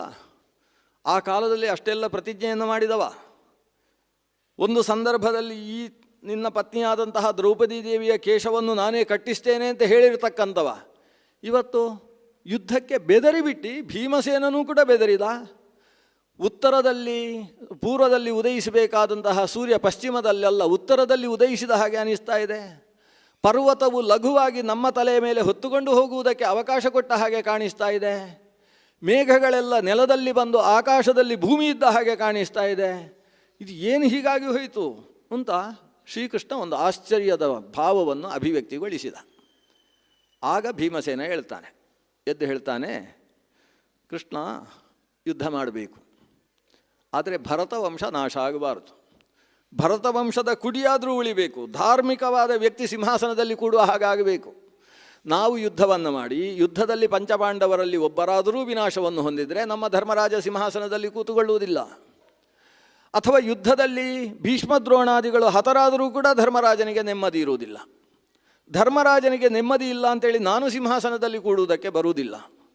ಹಾಗಾಗಿ ನಮ್ಮ ಈ ವಂಶದ ನೆಮ್ಮದಿಯನ್ನು ಹಾಳು ಮಾಡ್ತಕ್ಕಂತಹ ಯುದ್ಧದಿಂದ ಲೋಕಕ್ಕೆ ಕ್ಷೇಮ ಇಲ್ಲ ಅನ್ನುವ ದೃಷ್ಟಿಯಿಂದ ನಾನು ಹೇಳಿದ್ದೇನೆ ಕೃಷ್ಣ. ಆದರೆ ಒಂದು ವೇಳೆ ಆತ 5 ರಾಜ್ಯ ಕೊಡುವುದಿಲ್ಲ ಹೌದಾದರೆ ಆವಾಗ ಯುದ್ಧಕ್ಕೆ ಈ ಗದೆ ಈ ಮುಷ್ಟಿ ಯಾವತ್ತೂ ಸಿದ್ಧ ಇದೆ. ಇಷ್ಟು ಹೇಳಿದ ಕೂಡಲೇ ಕೃಷ್ಣ ಆತನ ಬೆನ್ನು ನೇವರಿಸಿ ಹೇಳ್ತಾನೆ, ನೀನು ನಿನ್ನ ಶಕ್ತಿಯ ಬಗ್ಗೆ ಏನು ಹೇಳಿದಿ? ಭೀಮಸೇನ ತನ್ನ ಶಕ್ತಿಯ ಬಗ್ಗೆ ಒಂದು 20 ಶ್ಲೋಕಗಳಲ್ಲಿ ಹೇಳ್ತಾನೆ. ಬೇಕಾದರೆ ಆ ಮೇಲೆಯಲ್ಲಿರುವ ತನಕ ದ್ಯುಲೋಕ, ಕೆಳಗಿರತಕ್ಕಂಥ ಪೃಥಿವಿ, ದ್ಯಾವಾ ಪೃಥಿವಿ, ಇವೆರಡನ್ನು ಈ ಕೈಯಲ್ಲೂ ಈ ಕೈಯಲ್ಲಿ ಎಳೆದು ಎರಡರಲ್ಲಿ ಚಪ್ಪಾಳೆ ತಟ್ಟಿ ನಿನ್ನನ್ನು ನಾನು ಕೊಂಡಾಡಬಲ್ಲೆ, ಭಜನೆ ಮಾಡಬಲ್ಲೆ ಅಂತ ಹೇಳ್ತಾನೆ. ಇಂಥ ಸಾಮರ್ಥ್ಯ ಇಲ್ಲ ನಿನ್ನ ಬಗ್ಗೆ ನೀನು ಹೇಳಿಕೊಂಡಿಯಲ್ಲ ಕೃಷ್ಣ, ಭೀಮಸೇನ. ನೀನು ನಿನ್ನ ಬಗ್ಗೆ ಎಷ್ಟು ಹೇಳಿಕೊಂಡು ಅದರ 1000 ಪಟ್ಟು ನಿನ್ನಲ್ಲಿದೆ ಅಂತ ನನಗೆ ಗೊತ್ತುಂಟು ಅಂತ ಹೇಳ್ತಾನೆ. ಯತ್ಕಿಂಚಾತ್ಮನಿ ಕಲ್ಯಾಣಂ ಸಂಭಾವಯಸಿ ಪಾಂಡವ ಸಹಸ್ರಗುಣಮಪ್ಯೇತತ್ ಭೀಮೇ ಸಂಭಾವಯಾಮ್ಯಹಂ. ನೀನು ಎಷ್ಟು ನಿನ್ನ ಬಗ್ಗೆ ಸಾಮರ್ಥ್ಯವನ್ನು ನೀನು ಹೇಳಿಕೊಂಡಿಯೋ ಇದಕ್ಕೆ 1000 ಪಟ್ಟು ನಿನ್ನಲ್ಲಿದೆ. ನೀನು ಹೇಳಿಕೊಂಡಿರೋದು ಇಷ್ಟು, ಇರುವುದಷ್ಟು. ಆದ್ದರಿಂದ ಅಸ್ಮಿನ್ ಮಹಾಮಖೇ ವೀರ ತ್ವಯಿ ಭಾರಸ್ಸಮಾಹಿತ. ಇದು ಸಾಮಾನ್ಯ ಯುದ್ಧ ಅಲ್ಲ. ಅಸ್ಮಿನ್ ಮಹಾಮಖೇ, ಇದು ಒಂದು ದೊಡ್ಡ ಯಾಗ. ಈ ಮುಂದೆ ನಡೆಯತಕ್ಕಂತಹ ಯುದ್ಧ ಅನ್ನೋದು ಅದು ದೊಡ್ಡ ಯಜ್ಞ ಇದ್ದ ಹಾಗೆ. ಈ ಯಜ್ಞದ ಸಂಪೂರ್ಣ ಆಧ್ವರ್ಯವ ಅಂತ ಹೇಳುವ ಒಂದು ಮಹಾಭಾರ ನಿನ್ನ ಹೆಗಲ ಮೇಲೆ ಇದೆಯಪ್ಪ. ತ್ವಯಿ ಭಾರಸ್ಸಮಾಹಿತ ಧೂರ್ ಅರ್ಜುನೇನ ವೋಢವ್ಯ. ಈ ಮಖದ ಧೂ ಅಂದರೆ ಮುನ್ನೇತೃತ್ವ ಅದು ಅರ್ಜುನನಲ್ಲಿರಬೇಕು. ಇನ್ನು ಉಳಿದವರನ್ನೆಲ್ಲ ಸಂರಕ್ಷಣೆ ಮಾಡುವ ಜವಾಬ್ದಾರಿ ಅರ್ಜುನ ಹೊತ್ತು ಅರ್ಜುನನ ಮೂಲಕ ಯುದ್ಧವನ್ನು ನಡೆಸುವ ಜವಾಬ್ದಾರಿ ನೀನು ಹೊರಬೇಕು. ಇಡೀ ಯುದ್ಧದ ಮಹಾಭಾರ ನಿನ್ನ ಮೇಲೆ ಇಟ್ಟಿದ್ದೇನೆ. ಆದ್ದರಿಂದ ಯುದ್ಧಕ್ಕೆ ಸನ್ನದ್ಧನಾಗು. ಮುಂದೆ ಸಂಧಾನದ ಕಥೆ ಏನಾಗ್ತದೆ ಅಂತ ಆಮೇಲೆ ನೋಡೋಣ ಅಂತ ಭೀಮನನ್ನು ಸಮಾಧಾನ ಮಾಡಿದ ಕೃಷ್ಣ. ಭೀಮ ಯಾಕೆ ಹಾಗೆ ಹೇಳಿದ, ಏನು ಕಥೆ ಅಂತ ಆಮೇಲೆ ನೋಡುವ, ಮುಂದೆ ಕಥೆ ಬಂದಾಗ ಗೊತ್ತಾಗ್ತದೆ. ಅಂತೂ ಭೀಮಸೇನನೂ ಒಂದು ಸಲ ತಣ್ಣಗಾಗಿದ್ದಾನೆ. ಇದು ಬೆಂಕಿಯೂ ತಣ್ಣಗಾಯಿತು ಅಂತ ಇದಕ್ಕೆ ಹೆಡ್ಡಿಂಗ್ ಕೊಡಬೇಕು. ಬೆಂಕಿಯ ತಣ್ಣಗಿಕೆ ಅಂತ ಇದಕ್ಕೆ ಹೆಡ್ಡಿಂಗ್ ಇರುವುದು. ಭೀಮಸೇನ ಒಂದು ಸಲ ತಣ್ಣಗಾಗಿದ್ದಾನೆ. ಮುಂದಕ್ಕೆ ಅರ್ಜುನನ ಜೊತೆಗೆ ಮಾತಾಯಿತು. ಅರ್ಜುನ ಅಣ್ಣಂದಿರೆಲ್ಲೇ ಹೇಳಿದ ಮೇಲೆ ನನ್ನ ವಿಶೇಷ ಏನಿಲ್ಲ ಅಂತಾನೆ. ಅದರ ಜೊತೆಗೆ ಹೇಳ್ತಾನೆ ಅವ ಕೃಷ್ಣ, ನಾನು ಹಾಗೆ ಅಂತಲೂ ಹೇಳುವುದಿಲ್ಲ, ಹೀಗೆ ಅಂತಲೂ ಹೇಳುವುದಿಲ್ಲ.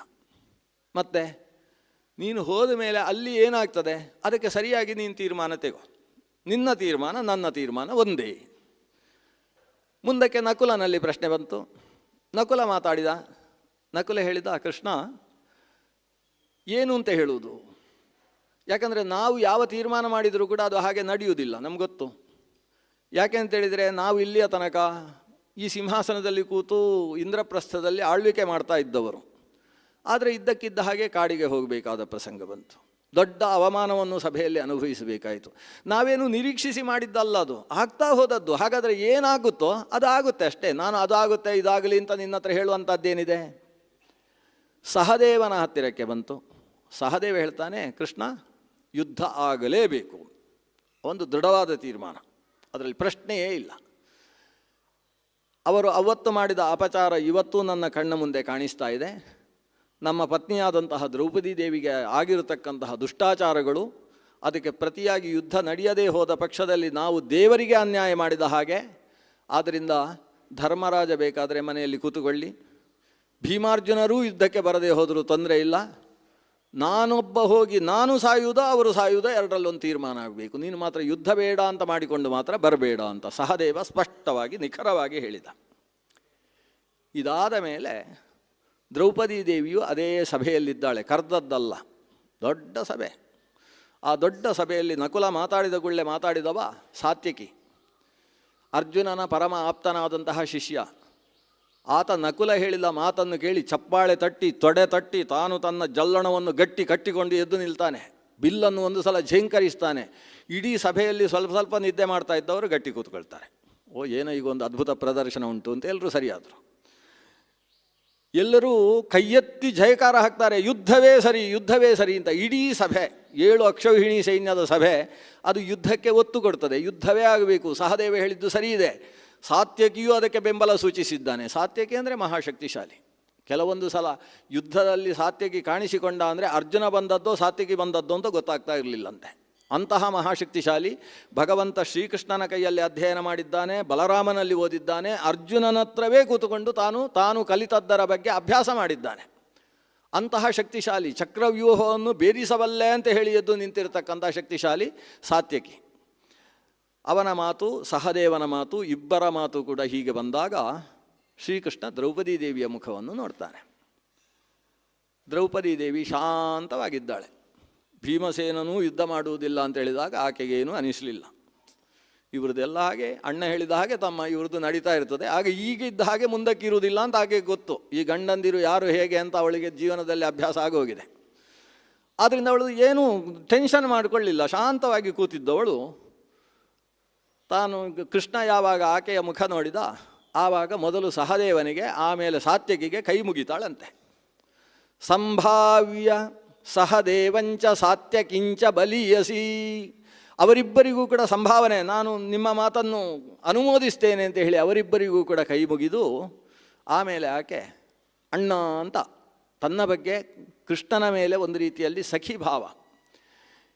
ಈ ಕೃಷ್ಣೇ ಅನಿಸಿದಂತಹ ದ್ರೌಪದಿ ದೇವಿಯನ್ನು ಯಾವಾಗ ಪಾಂಡವರು ವಿವಾಹವಾದರೂ ಆ ವಿವಾಹದ ಸಂಪೂರ್ಣ ಪೌರೋಹಿತ್ಯ ಶ್ರೀಕೃಷ್ಣನದ್ದು.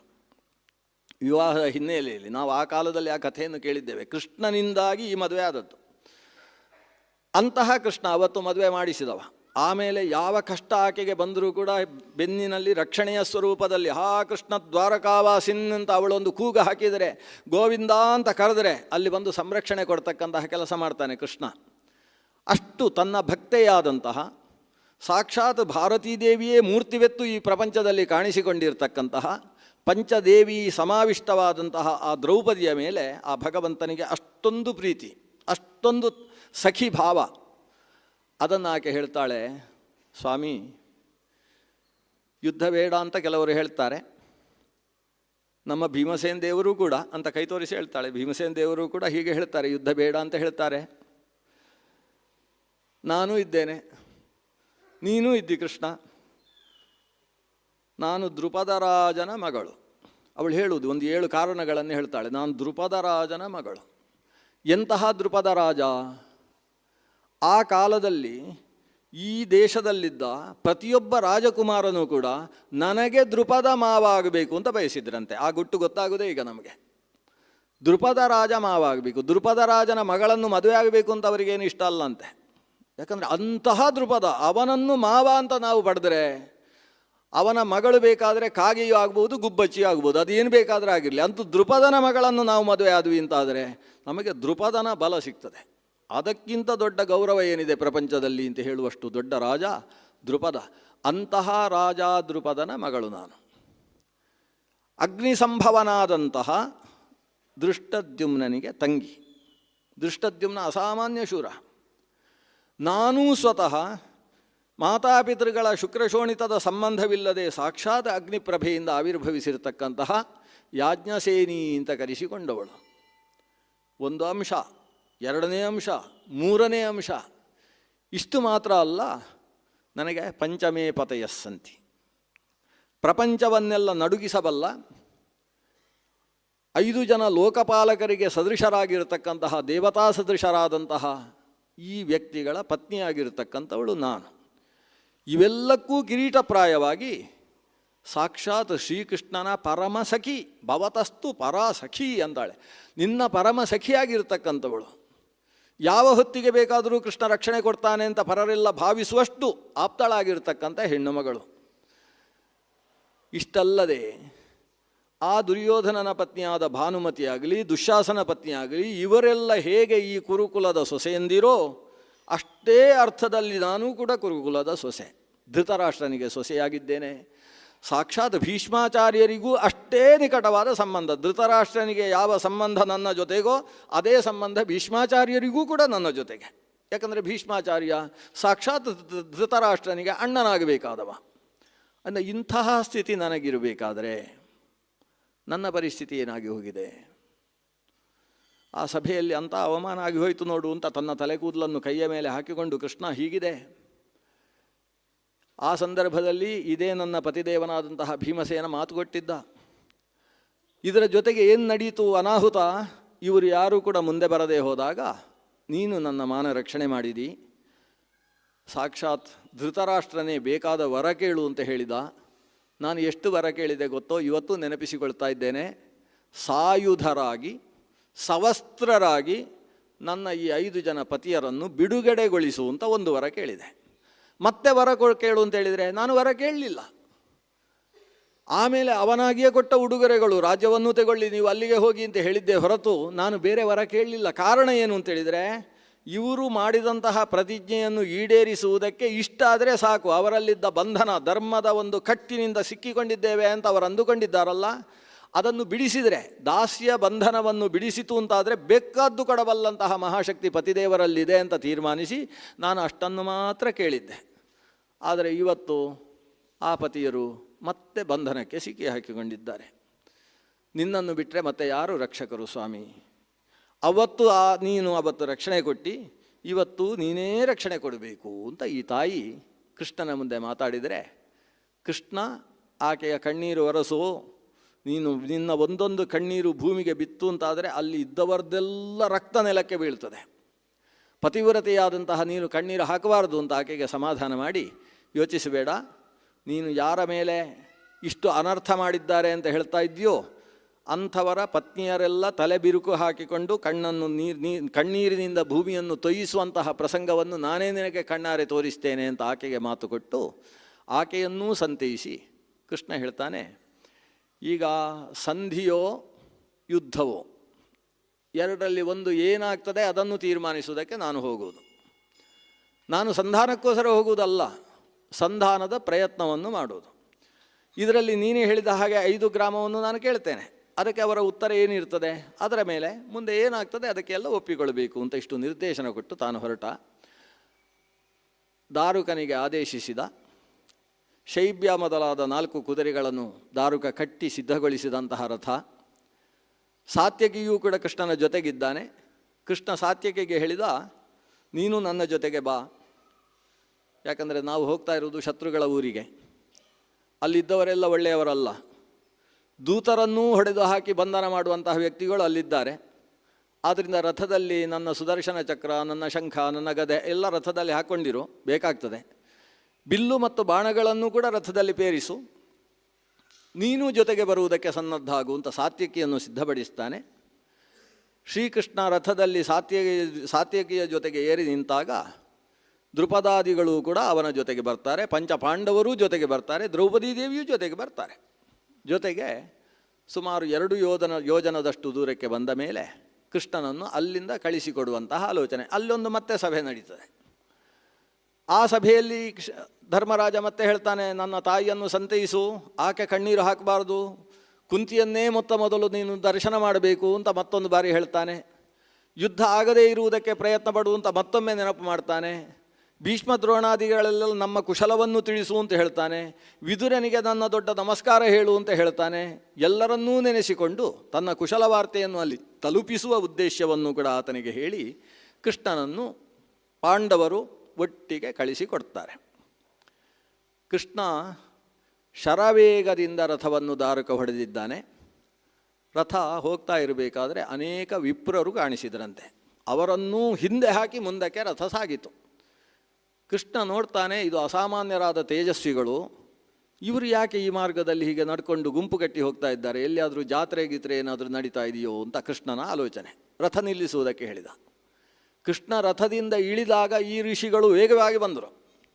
ನೋಡಿದರೆ ಅದು ಸಾಮಾನ್ಯ ಋಷಿಗಳಲ್ಲ, ಅಲ್ಲಿ ವೇದವ್ಯಾಸರಿದ್ದಾರೆ, ಸಾಕ್ಷಾತ್ ಪರಶುರಾಮಾಚಾರ್ಯರಿದ್ದಾರೆ, ನಾರದರೇ ಮೊದಲಾದಂತಹ ದೇವಋಷಿಗಳಿದ್ದಾರೆ, ಬ್ರಹ್ಮಋಷಿಗಳಿದ್ದಾರೆ, ಕಾಂಡಋಷಿಗಳಿದ್ದಾರೆ.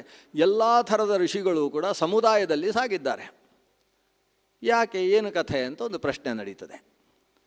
ಆವಾಗ ಪರಶುರಾಮಾಚಾರ್ಯರು ಕೃಷ್ಣನ ಹತ್ರ ಹೇಳ್ತಾರೆ, ಕೃಷ್ಣ, ನೀನು ಸಂಧಾನಕ್ಕೋಸ್ಕರ ದುರ್ಯೋಧನನ ಸಭೆಗೆ ಸಾಗ್ತಾ ಇದೆಯಲ್ಲ, ದುರ್ಯೋಧನನ ಸಭೆಯಲ್ಲಿ ನೀನು ಹೇಗೆ ನಡ್ಕೊಳ್ಬೇಕು ಅನ್ನುವುದನ್ನು ಉಪದೇಶ ಮಾಡ್ತಿ.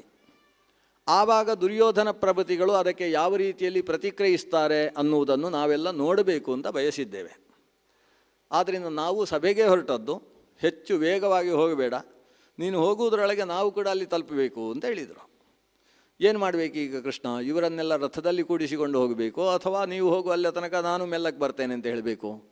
ಕೃಷ್ಣ ಹೇಳಿದ, ನೀವು ಸಾವಕಾಶ ಬನ್ನಿ, ನಾನು ಇವತ್ತು ರಾತ್ರಿಯೆಲ್ಲ ವಿಶ್ರಾಂತಿ ತಗೊಂಡು ಅಲ್ಲಿಗೆ ಹೋಗೋದು, ಹಾಗಾಗಿ ನಾಳೆ ಅಲ್ಲ ನಾಡಿದ್ದು ಬೆಳಗ್ಗೆ ಅಲ್ಲಿಗೆ ತಲುಪುವುದು, ಅಷ್ಟರಲ್ಲಿ ನೀವು ಅಲ್ಲಿ ತಲುಪಿದರೆ ಸರಿ ಅಂತ ಹೇಳಿದ ಋಷಿಗಳಿಗೆ. ಋಷಿಗಳ ಜೊತೆಗೆ ಒಂದು ವಿಶಿಷ್ಟವಾದ ಸಂವಾದ ನಡೀತದೆ. ಅದೊಂದು ಮಹಾಭಾರತದ ಒಂದು ವಿಶೇಷ. ಯಾಕಂದರೆ ಇಷ್ಟು ಬಿಸಿ ಬಿಸಿಯಾಗಿ ಕಥೆ ನಡೀತಾ ಇರುವಾಗ ಮಧ್ಯದಲ್ಲಿ ಋಷಿಗಳ ಜೊತೆಗೆ ಕೃಷ್ಣನ ಒಂದು ಸಂವಾದ. ಋಷಿಗಳು ಹೇಳುವ ಮಾತು, ಯುದ್ಧ ನಡೆಯುವಂಥದ್ದು, ಇದು ನಡಿಲೇಬೇಕು. ಹೇಳ್ತಾ ಇರುವುದು ಪರಶುರಾಮಾಚಾರ್ಯರು. ಪರಶುರಾಮಾಚಾರ್ಯರ ಅವತಾರವಾಗಿರುವುದೇ ಅದು ತ್ರೇತಾಯುಗದ ಅವತಾರ. ಅವತಾರದ ಉದ್ದೇಶ ಏನು ಅಂತೇಳಿದರೆ ದುಷ್ಟರ ಸಂಹಾರ ಅನ್ನೋದೇ ಉದ್ದೇಶ. ಅವತ್ತು 21 ಬಾರಿ ಭೂತಲದಲ್ಲಿ ಪ್ರದಕ್ಷಿಣೆ ಮಾಡಿ ಲೋಕವನ್ನು ಆಳುವುದಕ್ಕೋಸ್ಕರ ನಿಯಂತ್ರಿತರಾದಂತಹ ಕ್ಷತ್ರಿಯರು ಯಾರಿದ್ದಾರೆ ಅವರೇ ಅಪಚಾರ ಮಾಡಿದಾಗ, ಅಂದರೆ ಬೇಲಿಯೇ ಹೊಲಮೇಯುವಂತಹ ಕೆಲಸವನ್ನು ಮಾಡಿದಾಗ ಆ ದುಷ್ಟಕ್ಷತ್ರಿಯರ ಸಂಹಾರವನ್ನು ಮಾಡಿದವ ಪರಶುರಾಮಾಚಾರ್ಯ. ಅದು ಎಷ್ಟು ಜೋರು, ಕ್ಷತ್ರಿಯರನ್ನು ಸುಮ್ಮನೆ ಹೋಗಿ ಹೊಡಿತಾ ಇರಲಿಲ್ಲ. ಅವರಲ್ಲಿ ಹೋಗಿ ಅವರು ಧಾರ್ಮಿಕರಾಗಿ ರಾಜ್ಯಭಾರ ಮಾಡ್ತಾ ಇಲ್ಲ ಅನ್ನುವುದನ್ನು ಪರಿಗಣಿಸಿದ ಸ್ಥಿತಿಯಲ್ಲಿ ಅಲ್ಲಿಗೆ ಮಾತ್ರ ಹೋಗುವುದು. ಅಂತಹ ಕ್ಷತ್ರಿಯರನ್ನು ಕತ್ತರಿಸುವುದಕ್ಕೆ ಕತ್ತಿಯನ್ನೋ ಅಥವಾ ತನ್ನಲ್ಲಿದ್ದ ಪರಶುವನ್ನೋ ಎತ್ತಿ ಹಿಡಿದು ನೀವು ಧರ್ಮದಿಂದ ರಾಜ್ಯಭಾರ ಮಾಡ್ತೀರೋ ಇಲ್ಲೋ ಅಂತ ಕೇಳ್ತಿದ್ದ. ಇಲ್ಲ ಅಂದಾಗ ತಲೆ ಕತ್ತರಿಸ್ತಿದ್ದ. ಕೊನೆಗೆ ಏನು ಮಾಡಿದ ಅಂತೇಳಿದರೆ, ಸುಮಾರು 12,000 ರಾಜರುಗಳನ್ನು ತಾನು ಒಂದು ಹಗ್ಗದಲ್ಲಿ ಬಂಧನ ಮಾಡಿ ಅವರನ್ನೆಲ್ಲ ಇವತ್ತು ನಾವು ಕುರುಕ್ಷೇತ್ರ ಅಂತ ಕರೆಯುವಂತಹ ಪ್ರದೇಶಕ್ಕೆ ತಗೊಂಡು ಹೋಗ್ತಾನೆ. ಅಲ್ಲಿ ದೊಡ್ಡ ಸರೋವರ ಇದೆ, ಬ್ರಹ್ಮ ಸರೋವರ.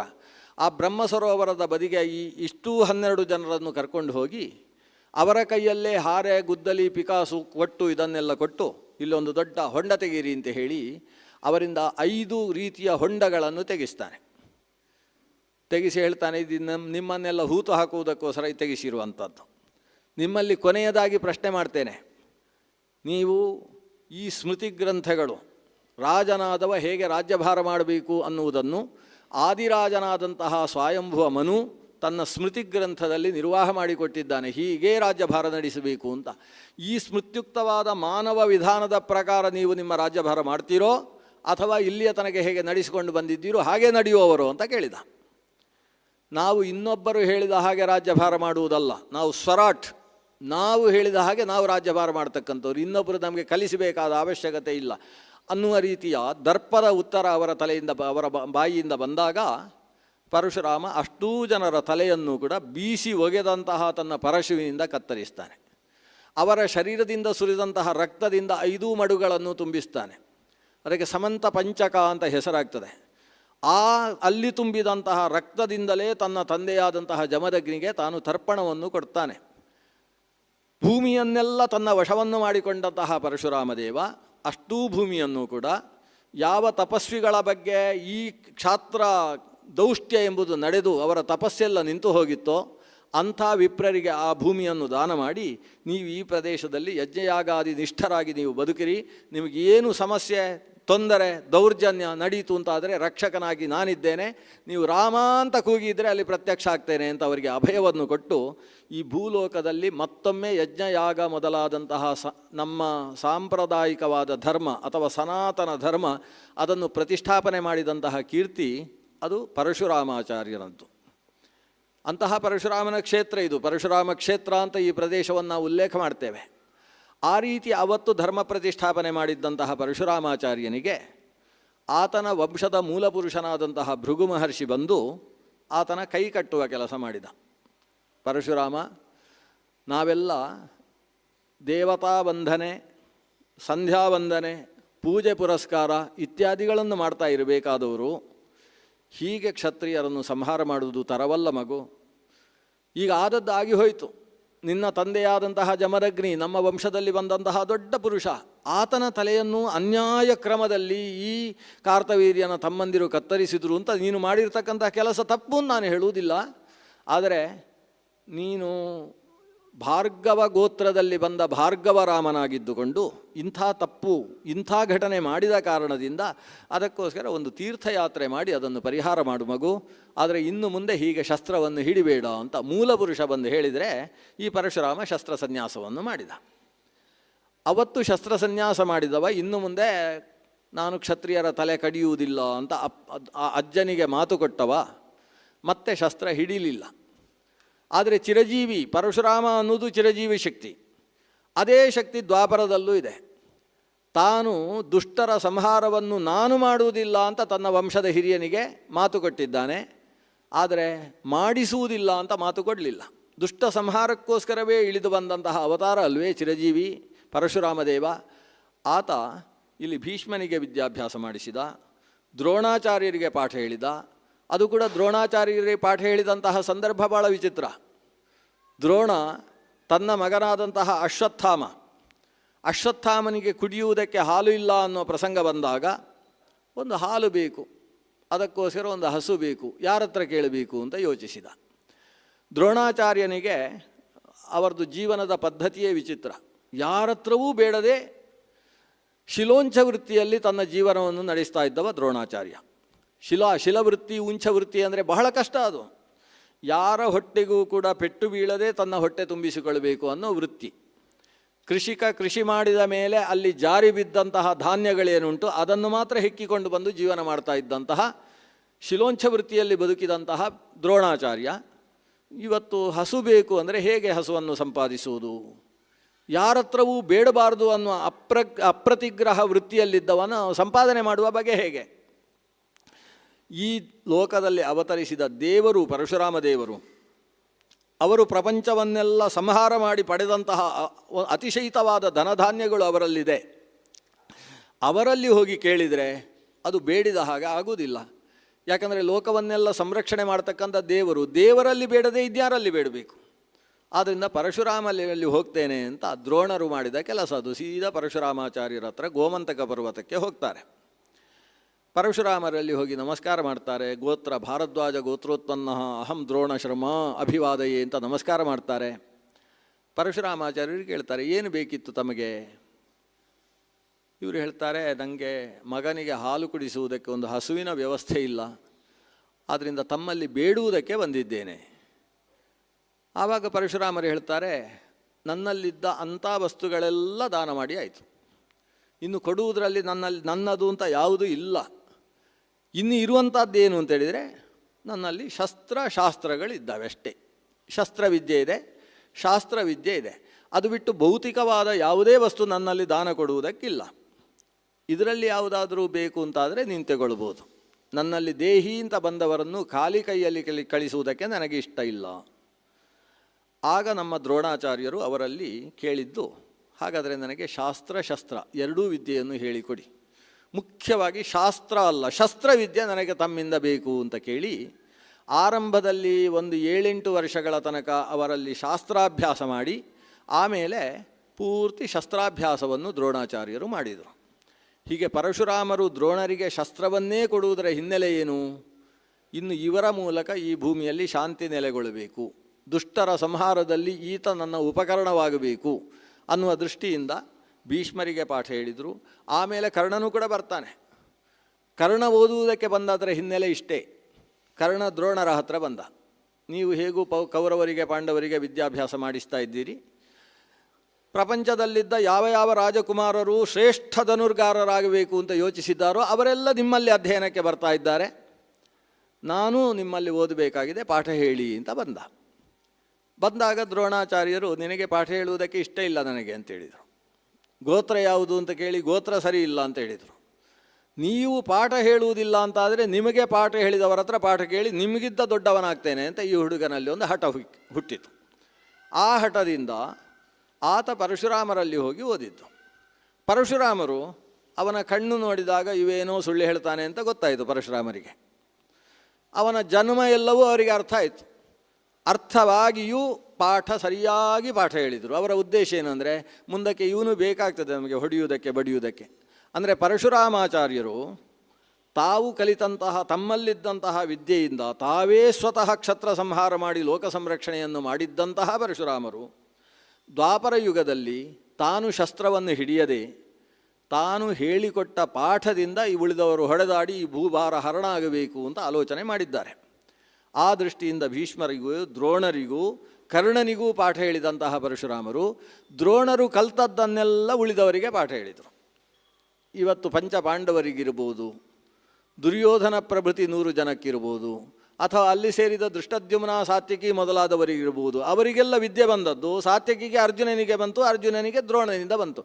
ಅಂತೂ ಮೂಲಭೂತವಾಗಿ ಎಲ್ಲೆಲ್ಲಿ ವಿದ್ಯೆ ಹೋಗಿದೆಯೋ ಅದು ಬಂದದ್ದು ಪರಶುರಾಮರಿಂದ. ಪರಶುರಾಮರ ವಿದ್ಯೆಯಿಂದಲೇ ಸಶಕ್ತರಾದಂತಹ ಮಹಾಮಹಾರಥಿ ಅತಿರಥಿಗಳೆಲ್ಲ ಕುರುಕ್ಷೇತ್ರದಲ್ಲಿ ಸೇರುವ ಒಂದು ವ್ಯವಸ್ಥೆಯನ್ನು ಮಾಡಿ ಪರಶುರಾಮರು ದುಷ್ಟ ಸಂಹಾರವನ್ನು ಮಾಡುವುದಕ್ಕೆ ಒಂದು ವ್ಯವಸ್ಥೆಯನ್ನು ಮಾಡಿದ್ದಾರೆ. ಆದ್ದರಿಂದ ಈಗ ಪರಶುರಾಮರಿಗೆ ಯುದ್ಧ ಆಗುವುದು ಮುಖ್ಯವಾಗಿದೆ, ಶ್ರೀಕೃಷ್ಣನಿಗೆ ಯುದ್ಧ ಆಗುವುದು ಮುಖ್ಯವಾಗಿದೆ, ವೇದವ್ಯಾಸರಿಗೂ ಯುದ್ಧ ಆಗುವುದೇ ಮುಖ್ಯವಾಗಿದೆ. ಯಾಕಂದರೆ ಅವರು ಮಹಾಭಾರತ ರಚಿಸಿ ಆಗಿದೆ. ಯುದ್ಧದ ಘಟನಾವಳಿಗಳನ್ನು ಸೂಕ್ಷ್ಮವಾಗಿ ನಿರೂಪಿಸಿ ಆಗಿದೆ. ಯುದ್ಧ ಆಗಲೇಬೇಕು. ಈ ಯುದ್ಧ ಆಗಬೇಕು ಅನ್ನುವುದನ್ನು ವ್ಯಕ್ತಪಡಿಸುವುದಕ್ಕೋಸ್ಕರ ಪರಶುರಾಮರು ಋಷಿಗಣವನ್ನೇ ಮುಂದಿಟ್ಟುಕೊಂಡು ಸಂಧಾನಕ್ಕೋಸ್ಕರ ಹೊರಟಂತಹ ಕೃಷ್ಣನ ಹತ್ರ ಮಾತಾಡುವುದಕ್ಕೆ ಪ್ರಾರಂಭಿಸ್ತಾರೆ. ಕೃಷ್ಣನಲ್ಲಿ ಅವರು ಮಾತಾಡುವ ಪ್ರಮುಖ ವಿಷಯ, ರಕ್ತಕ್ರಾಂತಿಯಾಗದೆ ಶಾಂತಿ ನೆಲೆಗೊಳ್ಳುವುದಿಲ್ಲ. ಶಾಂತಿ ಅಂದರೆ ಏನು? ಮೇಲೆ ಕೆಳಗೆ ಹೋಗದೇ ಇರುವುದು ಶಾಂತಿ. ಸಮುದ್ರದಲ್ಲಿ ಗಾಳಿ ಬೀಸ್ತದೆ, ಬೀಸಿದ ಗಾಳಿಗೆ ಅಲೆಗಳು ಏಳುತ್ತವೆ. ಅಲೆಗಳು ನಿರಂತರವಾಗಿ ಎದ್ದು ಅಲೆ ತರಂಗವಾಗಿ, ತರಂಗ ವೀಚಿಯಾಗಿ, ವೀಚಿ ತರಂಗಗಳಾಗಿ ಹರಿತಾ ಇರ್ತವೆ. ಅದನ್ನು ಪ್ರಕ್ಷುಬ್ಧ ಸಾಗರ ಅಂತ ಕರೀತಾರೆ. ಕ್ಷೋಭೆಗೊಂಡಂತಹ ಸಾಗರ. ಕ್ಷೋಭೆಗೊಂಡ ಸಾಗರ ಶಾಂತವಾಗುವುದು ಯಾವಾಗ? ಅಲೆಗಳೆಲ್ಲ ನಿಂತರೆ ಶಾಂತವಾಗುವುದು. ಆದರೆ ಅಲೆಗಳು ನಿಲ್ಲುವುದಿಲ್ಲ. ಅಲೆಗಳು ನಿಲ್ಲಬೇಕು ಅಂತಾದರೆ ಬೀಸುವ ಗಾಳಿ ನಿಲ್ಲಬೇಕು, ವಾಯುಭಾರ ನಿಲ್ಲಬೇಕು. ವಾಯುಭಾರ ನಿಲ್ಲಬೇಕು ಅಂತಾದರೆ ಪ್ರಳಯ ಕಾಲ ಬರಬೇಕು. ಪ್ರಳಯವಾಗದೆ ಯಾವ ಸಾಗರವು ಶಾಂತವಾಗದು. ಪ್ರಳಯಾಂತ ಕಾಲದಲ್ಲಿ ಒಂದು ನೀರು ತುಂಬುತ್ತಂತೆ, ಅದಕ್ಕೆ ಲಯೋದಧಿ ಅಂತ ಹೆಸರು. ಲಯ ಕಾಲದ ಸಾಗರ, ಲಯೋದಧಿ ಅಂತ ಕರೀತಾರೆ. ಲಯೋದಧಿಯಲ್ಲಿ ಒಂದು ಅಲೆಯೂ ಏಳುವುದಿಲ್ಲ, ಅದು ಶಾಂತ ಸಾಗರ ಅಂತ ಅದನ್ನು ಕರೆಯೋದು. ನಾವು ಸುಮ್ಮನೆ ಈಗ ಪೆಸಿಫಿಕ್ ಸಾಗರವನ್ನು ಶಾಂತ ಸಾಗರ ಅಂತ ಕರೀತೇವೆ. ಸ್ವಲ್ಪ ಇದ್ದದ್ರಲ್ಲಿ ಹೆಚ್ಚು ಗಲಾಟೆ ಮಾಡುವುದಿಲ್ಲ ಅಂತೇಳಿ ಶಾಂತ ಸಾಗರ ಅಂತ ಕರೆಯೋದು. ಈಗ ನಮ್ಮಲ್ಲೆಲ್ಲ ಹಾಗೆ, ಎಲ್ಲ ಸಭೆ ತುಂಬ ಶಾಂತವಾಗಿದೆ ಅಪ್ಪ ಅಂದರೆ ತುಂಬ ಕಡಿಮೆ ಗಲಾಟೆ ಆಗ್ತಾ ಉಂಟು ಅಂತ ಅರ್ಥ. ಶಾಂತವಾಗಿದೆ, ನಮ್ಮ ಒಂದು ಒಳ್ಳೆ ಮುಹೂರ್ತ ಕೊಡಿ ಅಂತ ಹೇಳಿದರೆ ಈಗ ಒಂದು ಮುಹೂರ್ತ ತೆಗೆದು ಕೊಡ್ತೇವೆ. ಅದು ಅಮಾವಾಸ್ಯೆ ದಾಟಿತು, ಇನ್ನು ತೊಂದರೆ ಇಲ್ಲ, ಶ್ರಾವಣ ಮಾಸ ಬರ್ತದೆ, ಒಳ್ಳೆ ಮುಹೂರ್ತಗಳಂತೆ ಕೊಡ್ತೇವೆ. ಆದರೆ ಜ್ಯೋತಿಷ್ಶಾಸ್ತ್ರ ಹೇಳ್ತದೆ ಒಳ್ಳೆಯ ಮುಹೂರ್ತ ಅಂದರೆ ಏನು ಗೊತ್ತೋ? ಅದು ಅತ್ಯಂತ ಉತ್ಕೃಷ್ಟವಾದ ಶುದ್ಧವಾದ ಮುಹೂರ್ತ. ಅಂದರೆ ಬರೀ ಒಂದು 100ರಲ್ಲಿ 80 ದೋಷ ಮಾತ್ರ ಇದೆ ಅಂತ ಹೇಳಿ ಒಳ್ಳೆ ಮುಹೂರ್ತ ಅಂತ ಹೆಸರಂತೆ ಅದಕ್ಕೆ. ಅಂದರೆ ಬರೀ 80 ದೋಷ ಉಂಟಲ್ವ, 100ಕ್ಕೆ 100 ದೋಷ ಇಲ್ಲೂ ಅಲ್ಲ, 90ರಷ್ಟು ಇಲ್ಲೂ ಅಲ್ಲ, ಅಷ್ಟೇ ಇರೋದ್ರಿಂದ ಅದು ಒಳ್ಳೆ ಮುಹೂರ್ತ ಅಂತ. ಯಾಕಂದರೆ ಮುಹೂರ್ತದಲ್ಲಿ ಇವತ್ತು ಕೊಡುವ ಮುಹೂರ್ತ ಕಲಿಯುಗದಲ್ಲಿ ಕೊಡ್ತೇವಲ್ಲ, ಕಲಿಯುಗ ಅಂತ ಹೇಳಿದ ಕೂಡಲೇ 60% ದೋಷ ಬಂದಾಯ್ತಂತೆ. ನಮಗೆ ಒಳ್ಳೆ ಮುಹೂರ್ತ ಬೇಕು ಅಂದರೆ ಕೃತಯುಗದ ಮುಹೂರ್ತ ತೆಗೆದು ಕೊಡಬೇಕು ನಾವು.